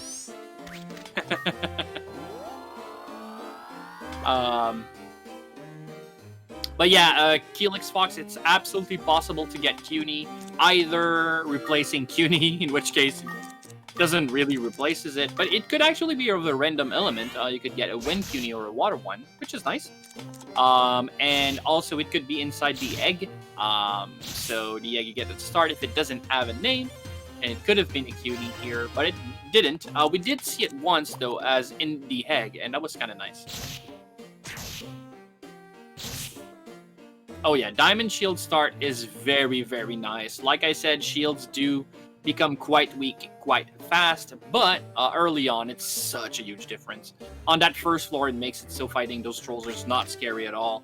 And even those flames should be, fine. Even though Chai decides not to mess with it, and I understand. But putting your behind to the flame is kind of scary because, you have a Wind Nuyel here, and you really don't want it to take the brunt of the damage here.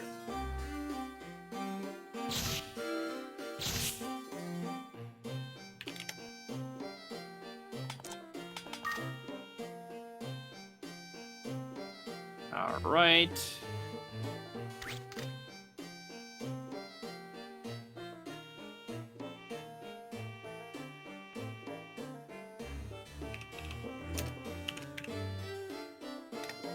He really doesn't want to fight these cyclones.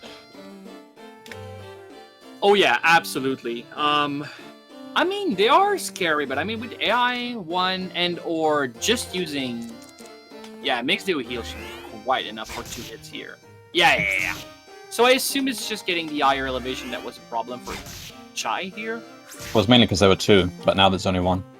Oh, okay. So he did juke 1 to get to fight the other. Sorry, I didn't check for a second here. Alright, yeah, and now that he has the higher elevation, it's even better. He can just, camp here and take out all those 3 monsters without even caring. Yeah, Wind Cutter early on is pretty darn decent. Obviously, there's a lot of fire. I mean, you're always going to be disadvantaged against a few monsters, so it's always going to be scary in a sense. There's no monster that has no element except IQNI, which it is not a possibility in that tournament for many reasons. Most importantly, one being it's glitchy, sadly, as a monster. But, I mean, it could have been interesting to see once in a while. But the fact that it just one-shots everything, for actually a lot of MP, don't get me wrong, but the fact that it always wins one-shot no matter how much HP the enemy has, could have been interesting once in a while, but, not every match for obvious reasons. But I think it would have been fun to have it if it wasn't that glitchy. Yeah, I mean, it's still a very strategic monster to play with, and that's why we have the New Glut. That's what's been used extensively in the New Game Plus NME category. Yeah, absolutely. And then it's very interesting because then you can fuse it and fuse it into a kid, which is, the high kid strategy it's called. And then it has infinite MP and, then it's pretty powerful. Don't even need to think about using it. You see something, you just delete it, and that works very well. So yeah, I don't think they could pull that off in this, though, because you'd need various things, wouldn't you? It's a... no. I think that changes element. I think you need a tune as well. And then both monsters in the blue color. Yeah, that could be kind of a pain. Alright, so floor 1 to 5, pretty much every round, bearing some very wild exceptions, you want to explore those. They're very easy. Doesn't really matter what element you are, but you can find some pretty nifty stuff, including this Gulf one. Reven just fine. And what's the weapon? Is that the life sword? Like no, that's not a life sword. Vital sword, I mean. On whose Gulfwind sword, I think. Oh, is that Gulfwind sword? Huh. I think Yogo mentioned it was cursed. Oh, oof. Okay, I thought that was a starting sword.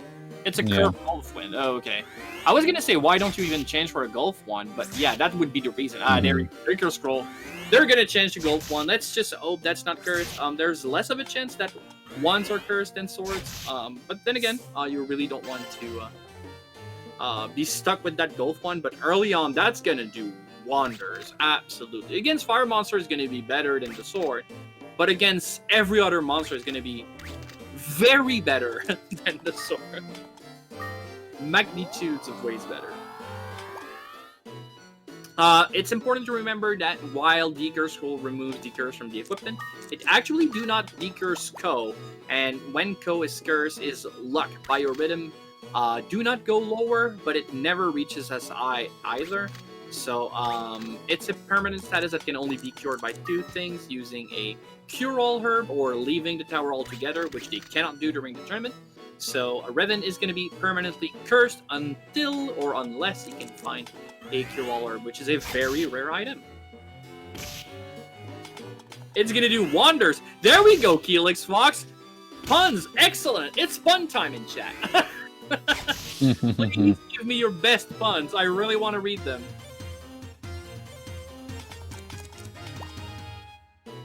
And it doesn't matter if those are classics. I mean, classic puns are excellent.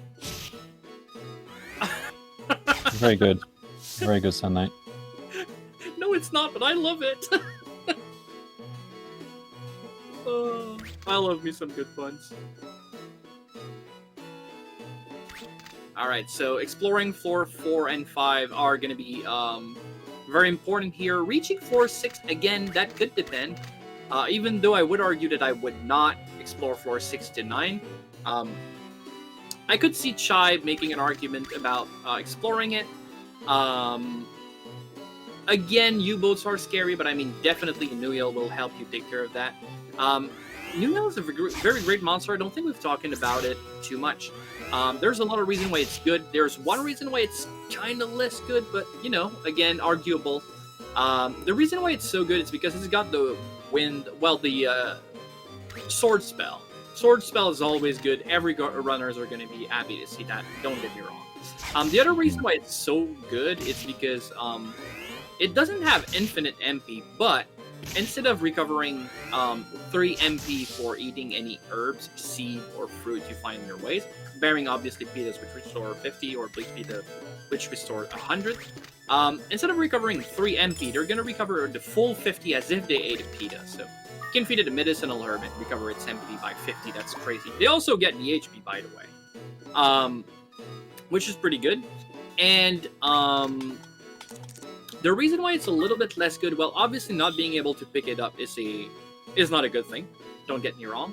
But the real reason, and I think that's something that's kind of really scary, is at any point, if you put it on the high 3 and hope that it'll use Wind Cutter with you, if it actually has any target itself or you being on low health, it's actually not going to do what you asked it to and heal instead.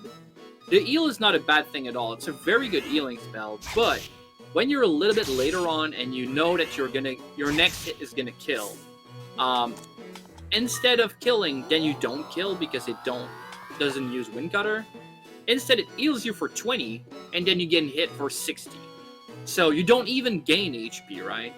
I mean, you could argue you lose less, but at that point, it's so much damage, you cannot really, it doesn't make a difference. Yeah.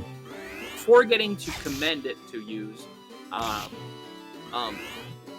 Dio heal in that specific situation is something you can do, but you won't think about it. You'll forget, and then it's gonna be too late. Yeah, the other version of the healing spell heals a little bit less, and we have a cure-all herb. Talk about it, and here it happens.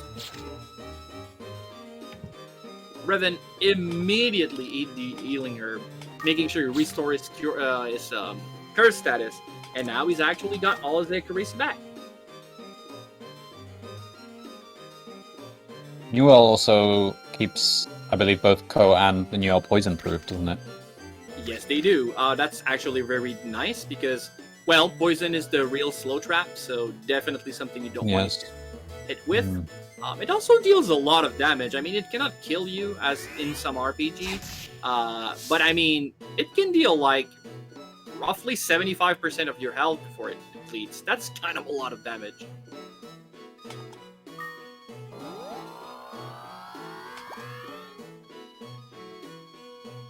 Alright, exploring floor 8. That's definitely the floor that I would not explore to any extent. Way too many U-boats here. Both hit the same chaos trap at a second's difference.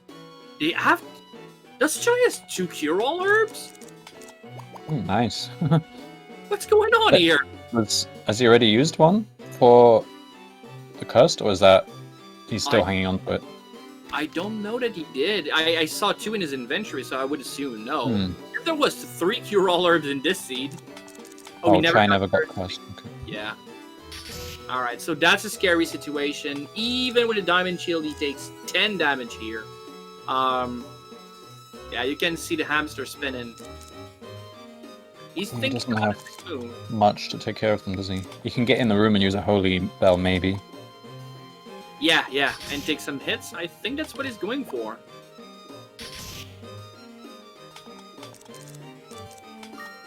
There we go.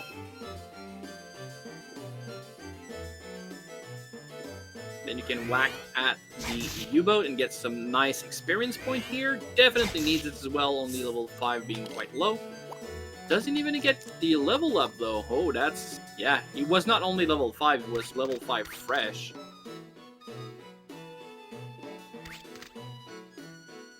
And yeah, uses the oldie belled room as a spot to rotate around and make sure he doesn't get into an extra encounter by leaving the room. So many enemies now. Yeah, he wants to level up, so he will want to at least fight once. With Wind Cutter, he 2 shots those blooms, so that's really easy encounter. And yeah, level 6 at least is going to be good. But during that time, Reven did take a very nice lead. And he's leaving for floor, what, 11? 12 already. Wow, that's big. Question is then, do we even look for the blue color? I don't think we do. I mean, I myself, I rarely look for the blue color unless I'm holding something that I very specifically want to fuse in. So no, I wouldn't. Yeah, I've been using it less in this tournament than in others, and it's weird because you do get access to weirder monster and then potentially better fusions. But it's actually only happened once that I didn't get it and I really wanted to, was the time I had a monster in a U-boat. Would have been easier to, just get the U-boat in and out than to actually juggle it. The blue color is in that room though, so if he decides he wants it, shouldn't be too much of a problem. But again, Rise, Mirror Shield, there you go. 21 damage, eat your own medicine, sir. He doesn't even go for the kill then. Ah, okay. Maybe just scared that he would rise again, and then maybe that one time would not actually reflect. Scary frog trap, but with no consequences, and he's off to floor 13.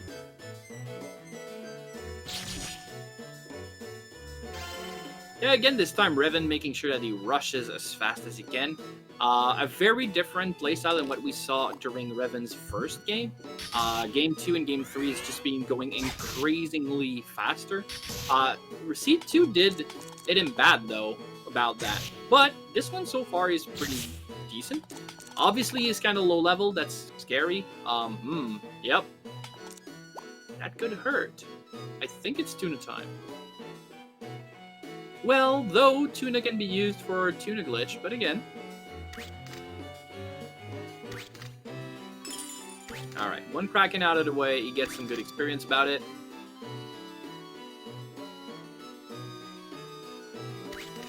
Full damage. Yeah, 2 hits is going to be good this time.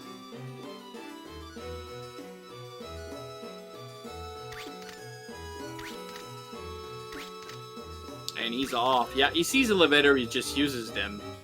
No fuddling about. And he sees the elevator on the spin here, so I think he's going to be good. As good as gone. Yep, doesn't even care about the troll here for the experience. And he just, Oh yeah, absolutely. Feed the anti-chaos to your new L. Gets all kinds of MP. Get 50 back, that's pretty good. Farm some Krakens. You never want to farm Krakens, no, Septic. That's really bad, you're gonna die. He had elemental advantage with the wand and still needed to use Tuna Fruit. Water Ball. Not something you see often used. But he did use it on the enemy, though, no? Yeah, that's what I'm saying. It's not something I often see runners use. Why would you use it on the enemy? Oh, yeah, I didn't think about that. I have no answer to that. Yeah, maybe it was a misclick or something. Oh my god, 21 damage. Get the hell out of dodge, Reven, please. Thank you very much. Yeah, probably an accident, I assume. Yeah, he might have intended to use the fireball, which was adjacent to the water ball. Ah, that makes much more sense then. Yeah, so he'll want to heal himself, and he will, Oh yeah, CC, nice! Not... yeah? Oh, okay. He's probably close enough... oh, because of the Gulf one, yeah, I could argue that you don't want to change to water. That makes a lot of sense. Lucky Warp Trap here on Reven's side. It's very badly placed, so we could see Chai actually gets hit by the same one and not yet actually teleported in the same spot. That was a really lucky one here, and no bad came out of it. But it's right in the corner when you enter a room. That's kind of scary. Reven takes some time to regenerate some HP. You can press circle and triangle to skip turns. As long as no enemy monster comes in while you're doing that, then you're fine just regenerating some HP. And if you do that on the elevator, even if an enemy comes in, you just, use the elevator and leave. So, always a nice situation to enter a new room like this one, with at least full HP resource. Deciding what he's gonna do. And now he's gonna tackle that enemy.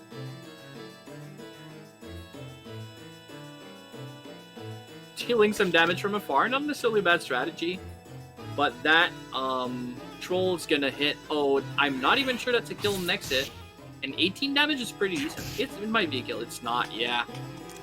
So if that's a miss, that's game. Does he risk it?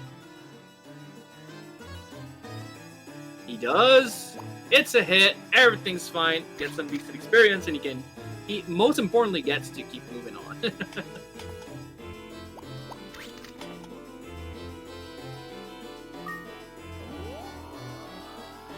Yeah, peek at floor is always a pain. Very nice strategy here to just shoot himself with healing from afar. It might only be 12 HP, and it does cost a lot of MP, but again, MP regeneration on a new yell is not a problem at all, so it's fine. Yeah, 10 HP, that's so bad.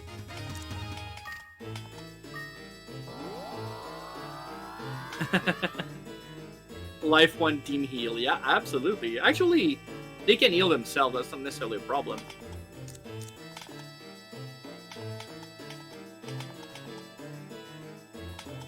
I like to see that, to some extent, these runners are affected by knowing who they are facing against.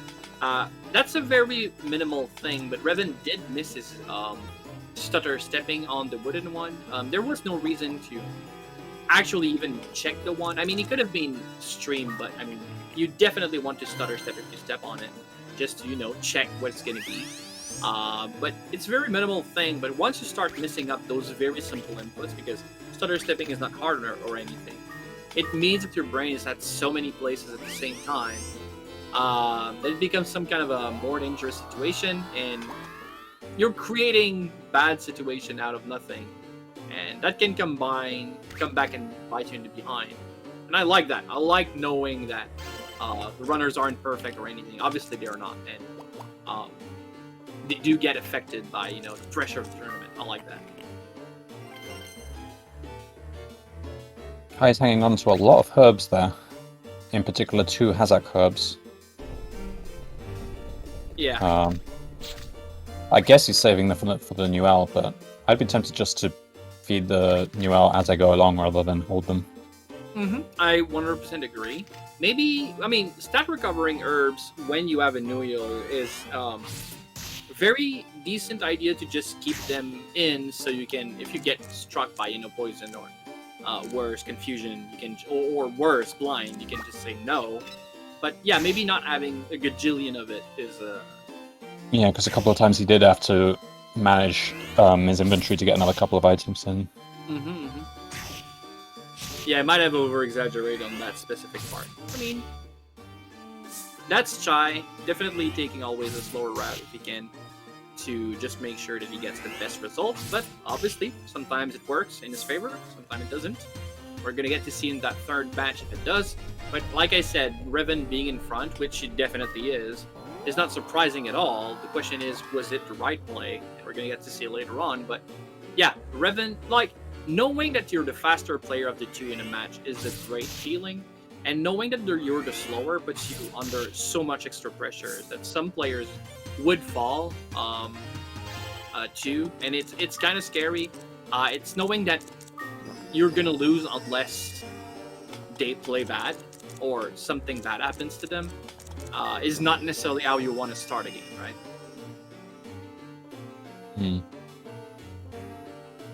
I mean, Chai's got an iron will. He will survive that extra pressure, but it's still extra pressure. It's still there.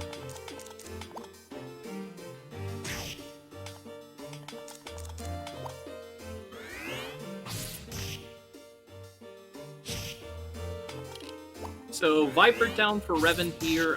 Those Vipers are scary. Not only do they hit pretty hard, they're actually decently tanky, and a Warp Trap here. That one seems a bit worse. Yeah, definitely. It's not terrible either, but let's just hope that Nuyel... Oh, he's even... Okay. They prefer to go that way. That makes sense. And nothing bad happened of it. It seemed like it was further than it really was. Right. Nothing bad came of it, so that's good. He gets his trusty Niles back, and he can actually reach the elevator.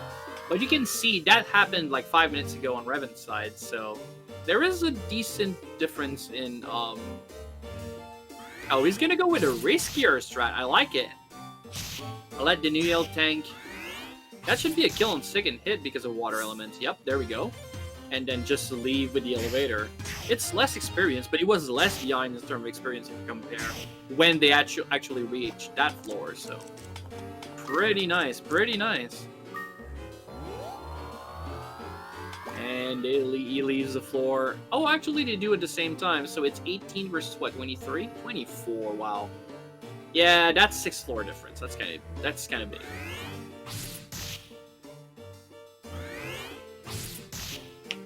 And I mean, at that point, Reven is still as Ispet alive, which is very different from C2, where he was starved because he was using everything just to survive, not having a pet. He's also higher level than Chai is. I mean, in terms of obviously not being on the same floor, also makes it easier to get higher level because the enemy's experience give is so exponential. But yeah, he just gets to refresh some of his inventory ones here and there, and he gets a Holy Bell here. That's pretty good. Reven right now looks much better than second seed for sure. Will that be enough? I don't know, but that's good. Red Flame Ball, there you go.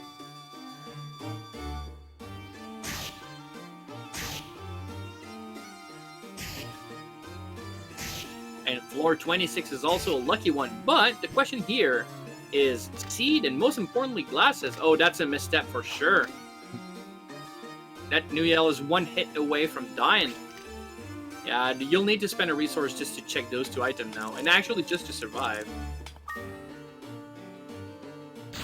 Well, I mean, the glasses are definitely worth it, but was it worth a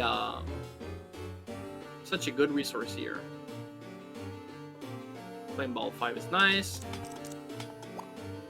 Battle Seed is really nice. Alright, that was probably worth it.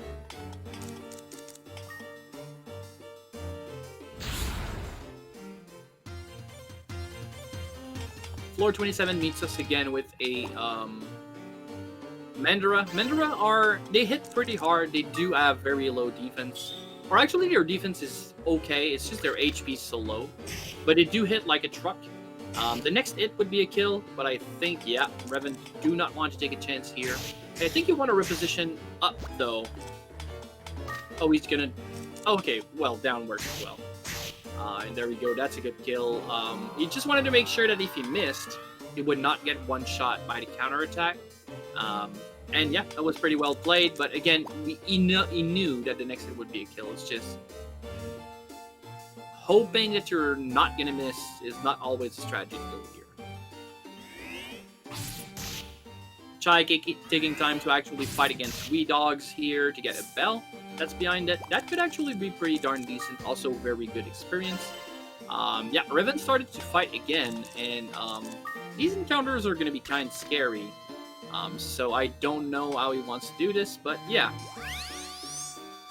I mean, he'll win, but he's going to pay a lot of HP to do so.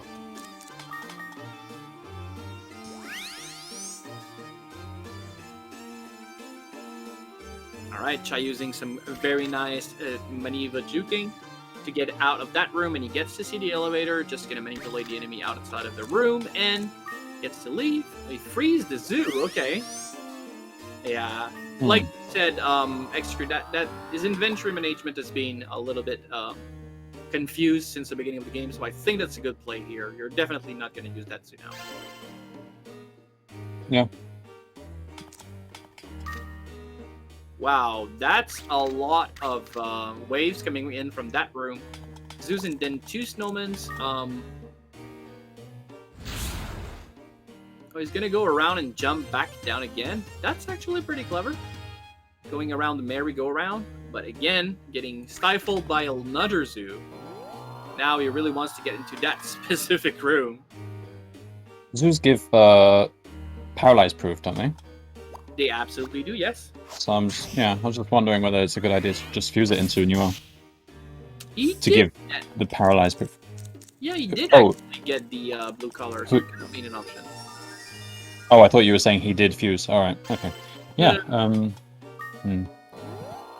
No, the fact that he did get the blue color definitely didn't look for it, but he did find it, like, randomly, so why not? Actually, I think your idea was pretty great. I mean, zoos are scary in their own right, so just before reaching their floor, probably getting yourself paralyzed proof would be good. Well, I was thinking more the paralyzed traps, but does it actually protect against paralyzed traps? Yes, it does. Ah, okay, good, yeah. Yeah, I was thinking the paralyzed traps are the bigger threat. Oh, absolutely, Dan. Absolutely.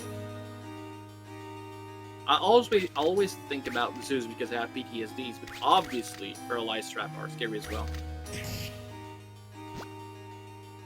I think the difference in my mind is that paralyzed trap is not something you can really account for, it just happens, whereas getting paralyzed by a zoo, especially since they can only do it in melee, is kind of your fault when it happens.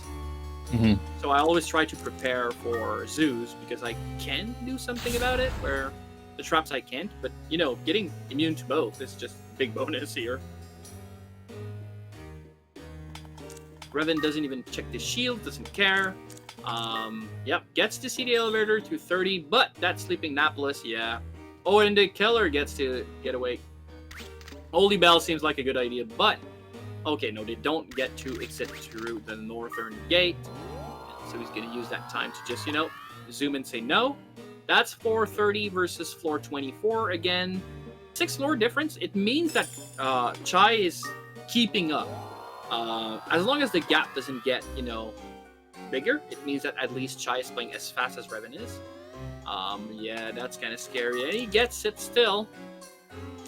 He's gonna check the earth.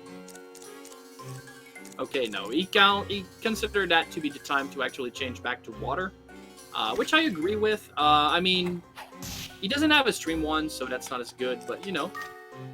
And floor 31, Beldo comes in and he's story exposition us in the face for a few seconds before revealing the enemies in the room.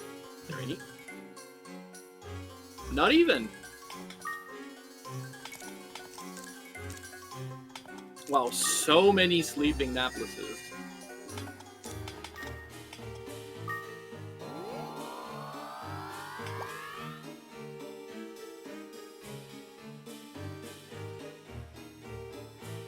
Alright, so Chai is gonna get through the same elevator chain that Reven just hit. That's going to help him a lot in terms of catching up if he wants to, but like we saw actually Reven debate earlier on is, do you want to get these glasses and that seed, which actually we now know is a Mahel, which is definitely worth it. If he decides not to, I can absolutely understand that as well. It was good stuff, but he couldn't know. So yeah. Getting to have to fight Amanda Rathil, not even, just unagrows it, run away. Let's go.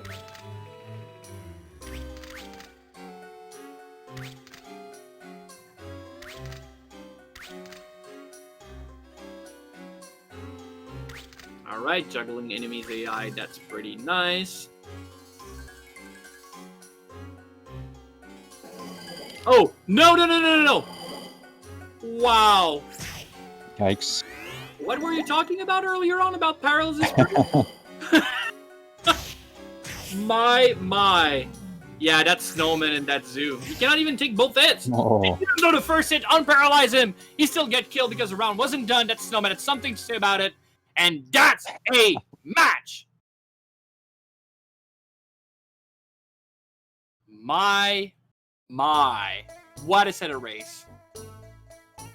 Wow.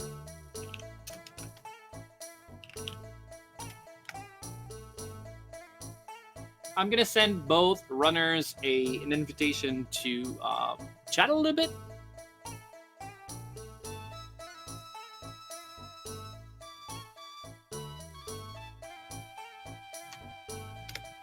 Super nasty, says Gene Freak. Super nasty. Yeah, absolutely.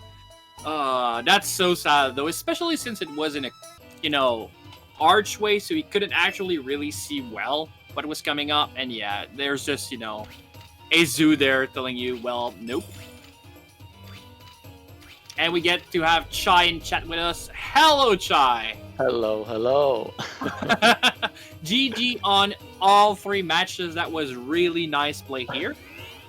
Yeah, this last one was a little bit unexpected. I completely didn't see what was happening, and when I saw what was happening, it was already too late. Yeah, exactly. And that's crazy because Hexter was discussing the idea of maybe, having fused that Zoo into your pet so you get paralysis proof. And maybe a few minutes after, you just get paralyzed there and like, oh no.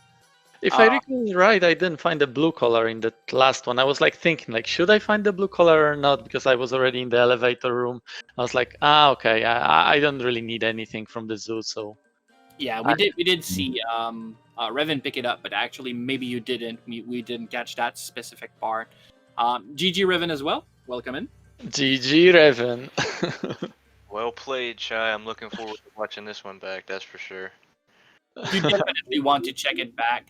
It was really interesting because, Reven won the first match by...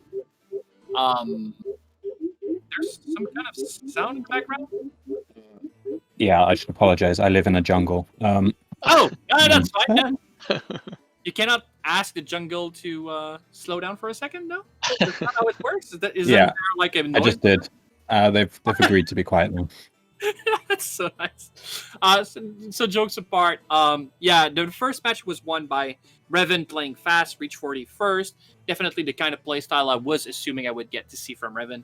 Then the second match definitely went Chai's way, which is Reven going fast but burning down super fast due to not having the greatest inventory, and at some point just crashing down.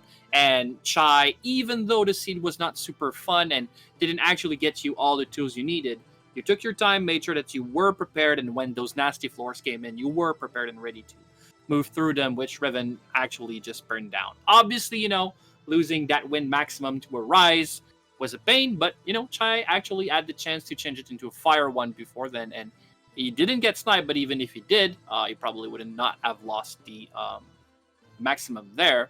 And then third race comes in, and we get to see both runners actually being much closer to one another. Yeah, there was difference, obviously, as you'd expect from Reven versus Chai, but it was not something absolutely insurmountable, and actually Chai was catching up decently, but thing happens and then paralyzed in a corridor. Yeah, that was just horrible. Probably if I was step, look around, I would have seen it. But if you just walk in, there was no way to see that. Behind the corner when the wall was blocking, when I saw the monsters, Zoo was already paralyzing me, and I was unlucky enough that it worked. So yeah. And there was a snowman there because you actually unparalyzed on the first hit. You would have lost your pet, that was a given. Yes. But, the first hit that Zoo hit you actually did unparalyze you, so you were going to get a next turn before then. But then there was also a snowman in melee that did punch you in the face at the same time, and then there was no time for you to actually look at your inventory or anything.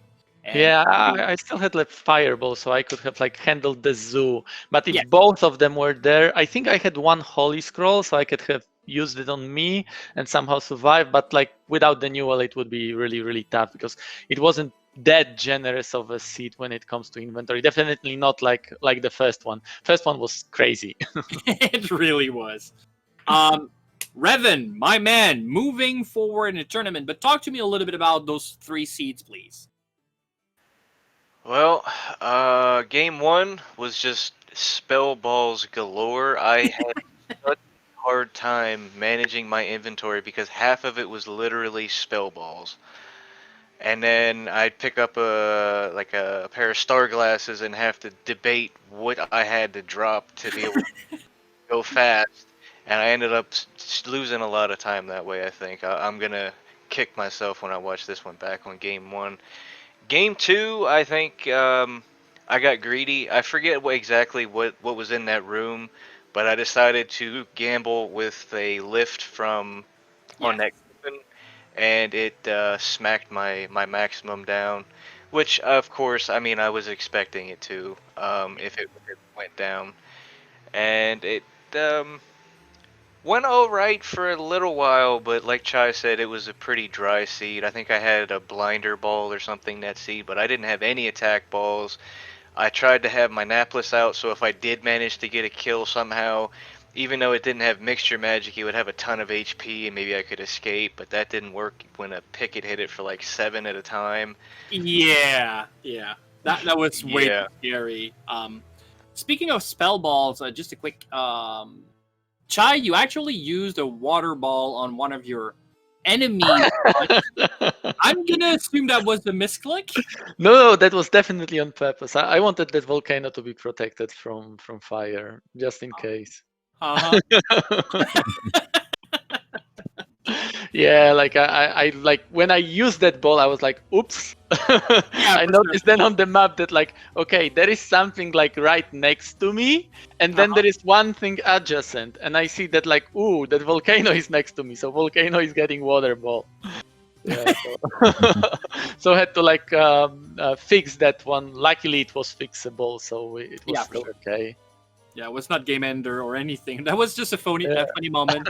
I really like that one. It was like, and actually would have been a clever play to actually target your Nuyel, which I assume was what you're trying to do. Yeah, And that was the idea.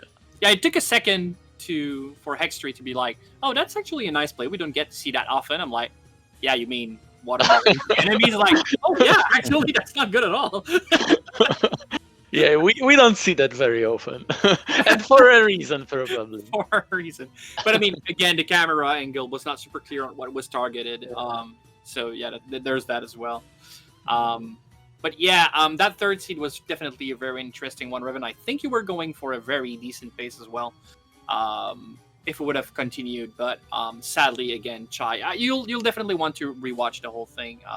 Chai has just got a very bad ending, a very abrupt ending to his run. But It was already a tough situation because I was followed, I think, by a viper, if I recall right, or was it a zoo? And then I went into a zoo and a snowman, and from the other end there was also something else coming. So I would have to like think really hard what to do, how to fix it. But probably there was something that could have been done. But it was tough. It was getting tough there. So Reven was ahead by how many floors in that seat? 5 or 6. Oh yeah. Then I wouldn't have recovered. Like this is pretty much what I expected. That as you probably have heard or know, we practiced with Reven so much, so we know each other playstyles.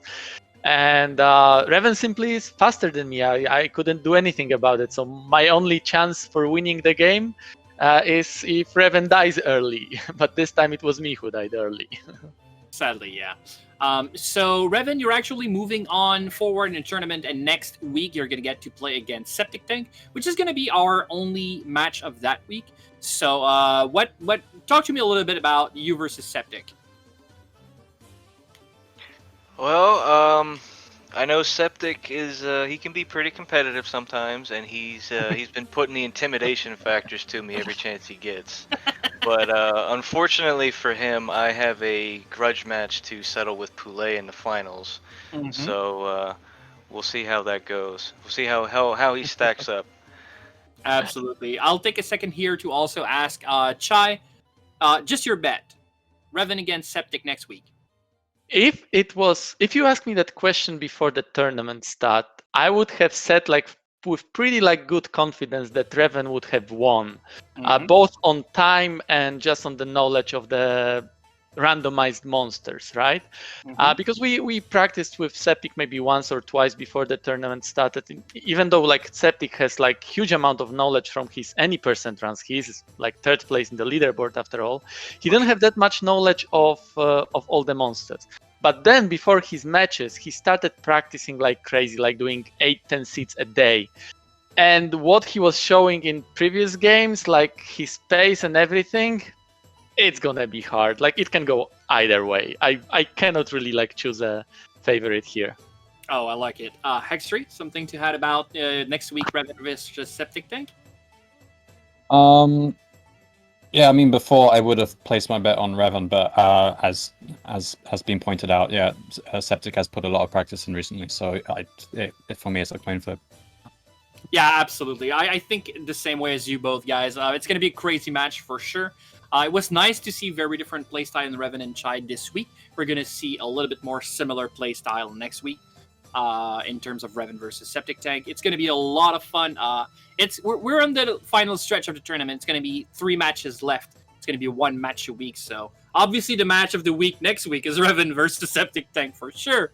But it's going to be crazy matches moving forward for sure.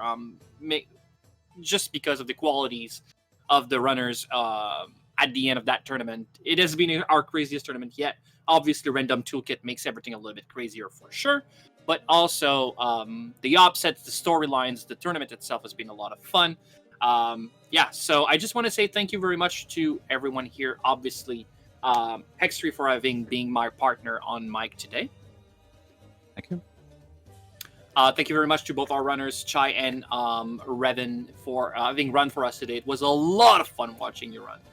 Thank you. GG, Reven. Congrats. Thank you, and yeah, GG Chai. It's always a pleasure playing with you.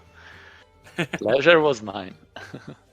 And thank you very much to Speed Gaming crew for making these events happen. They work very hard behind the scene, making sure that these events are a lot of fun for you guys. And obviously, a giant thank you for you, chat. It's always nice to run for you. It's always nice to have your inputs and your reactions. It's a blast. Thank you very much, everyone. Have a great week and see you next week for Reven versus Septic. Bye, everyone. Thanks. See you Take care. later. Thanks. See you later.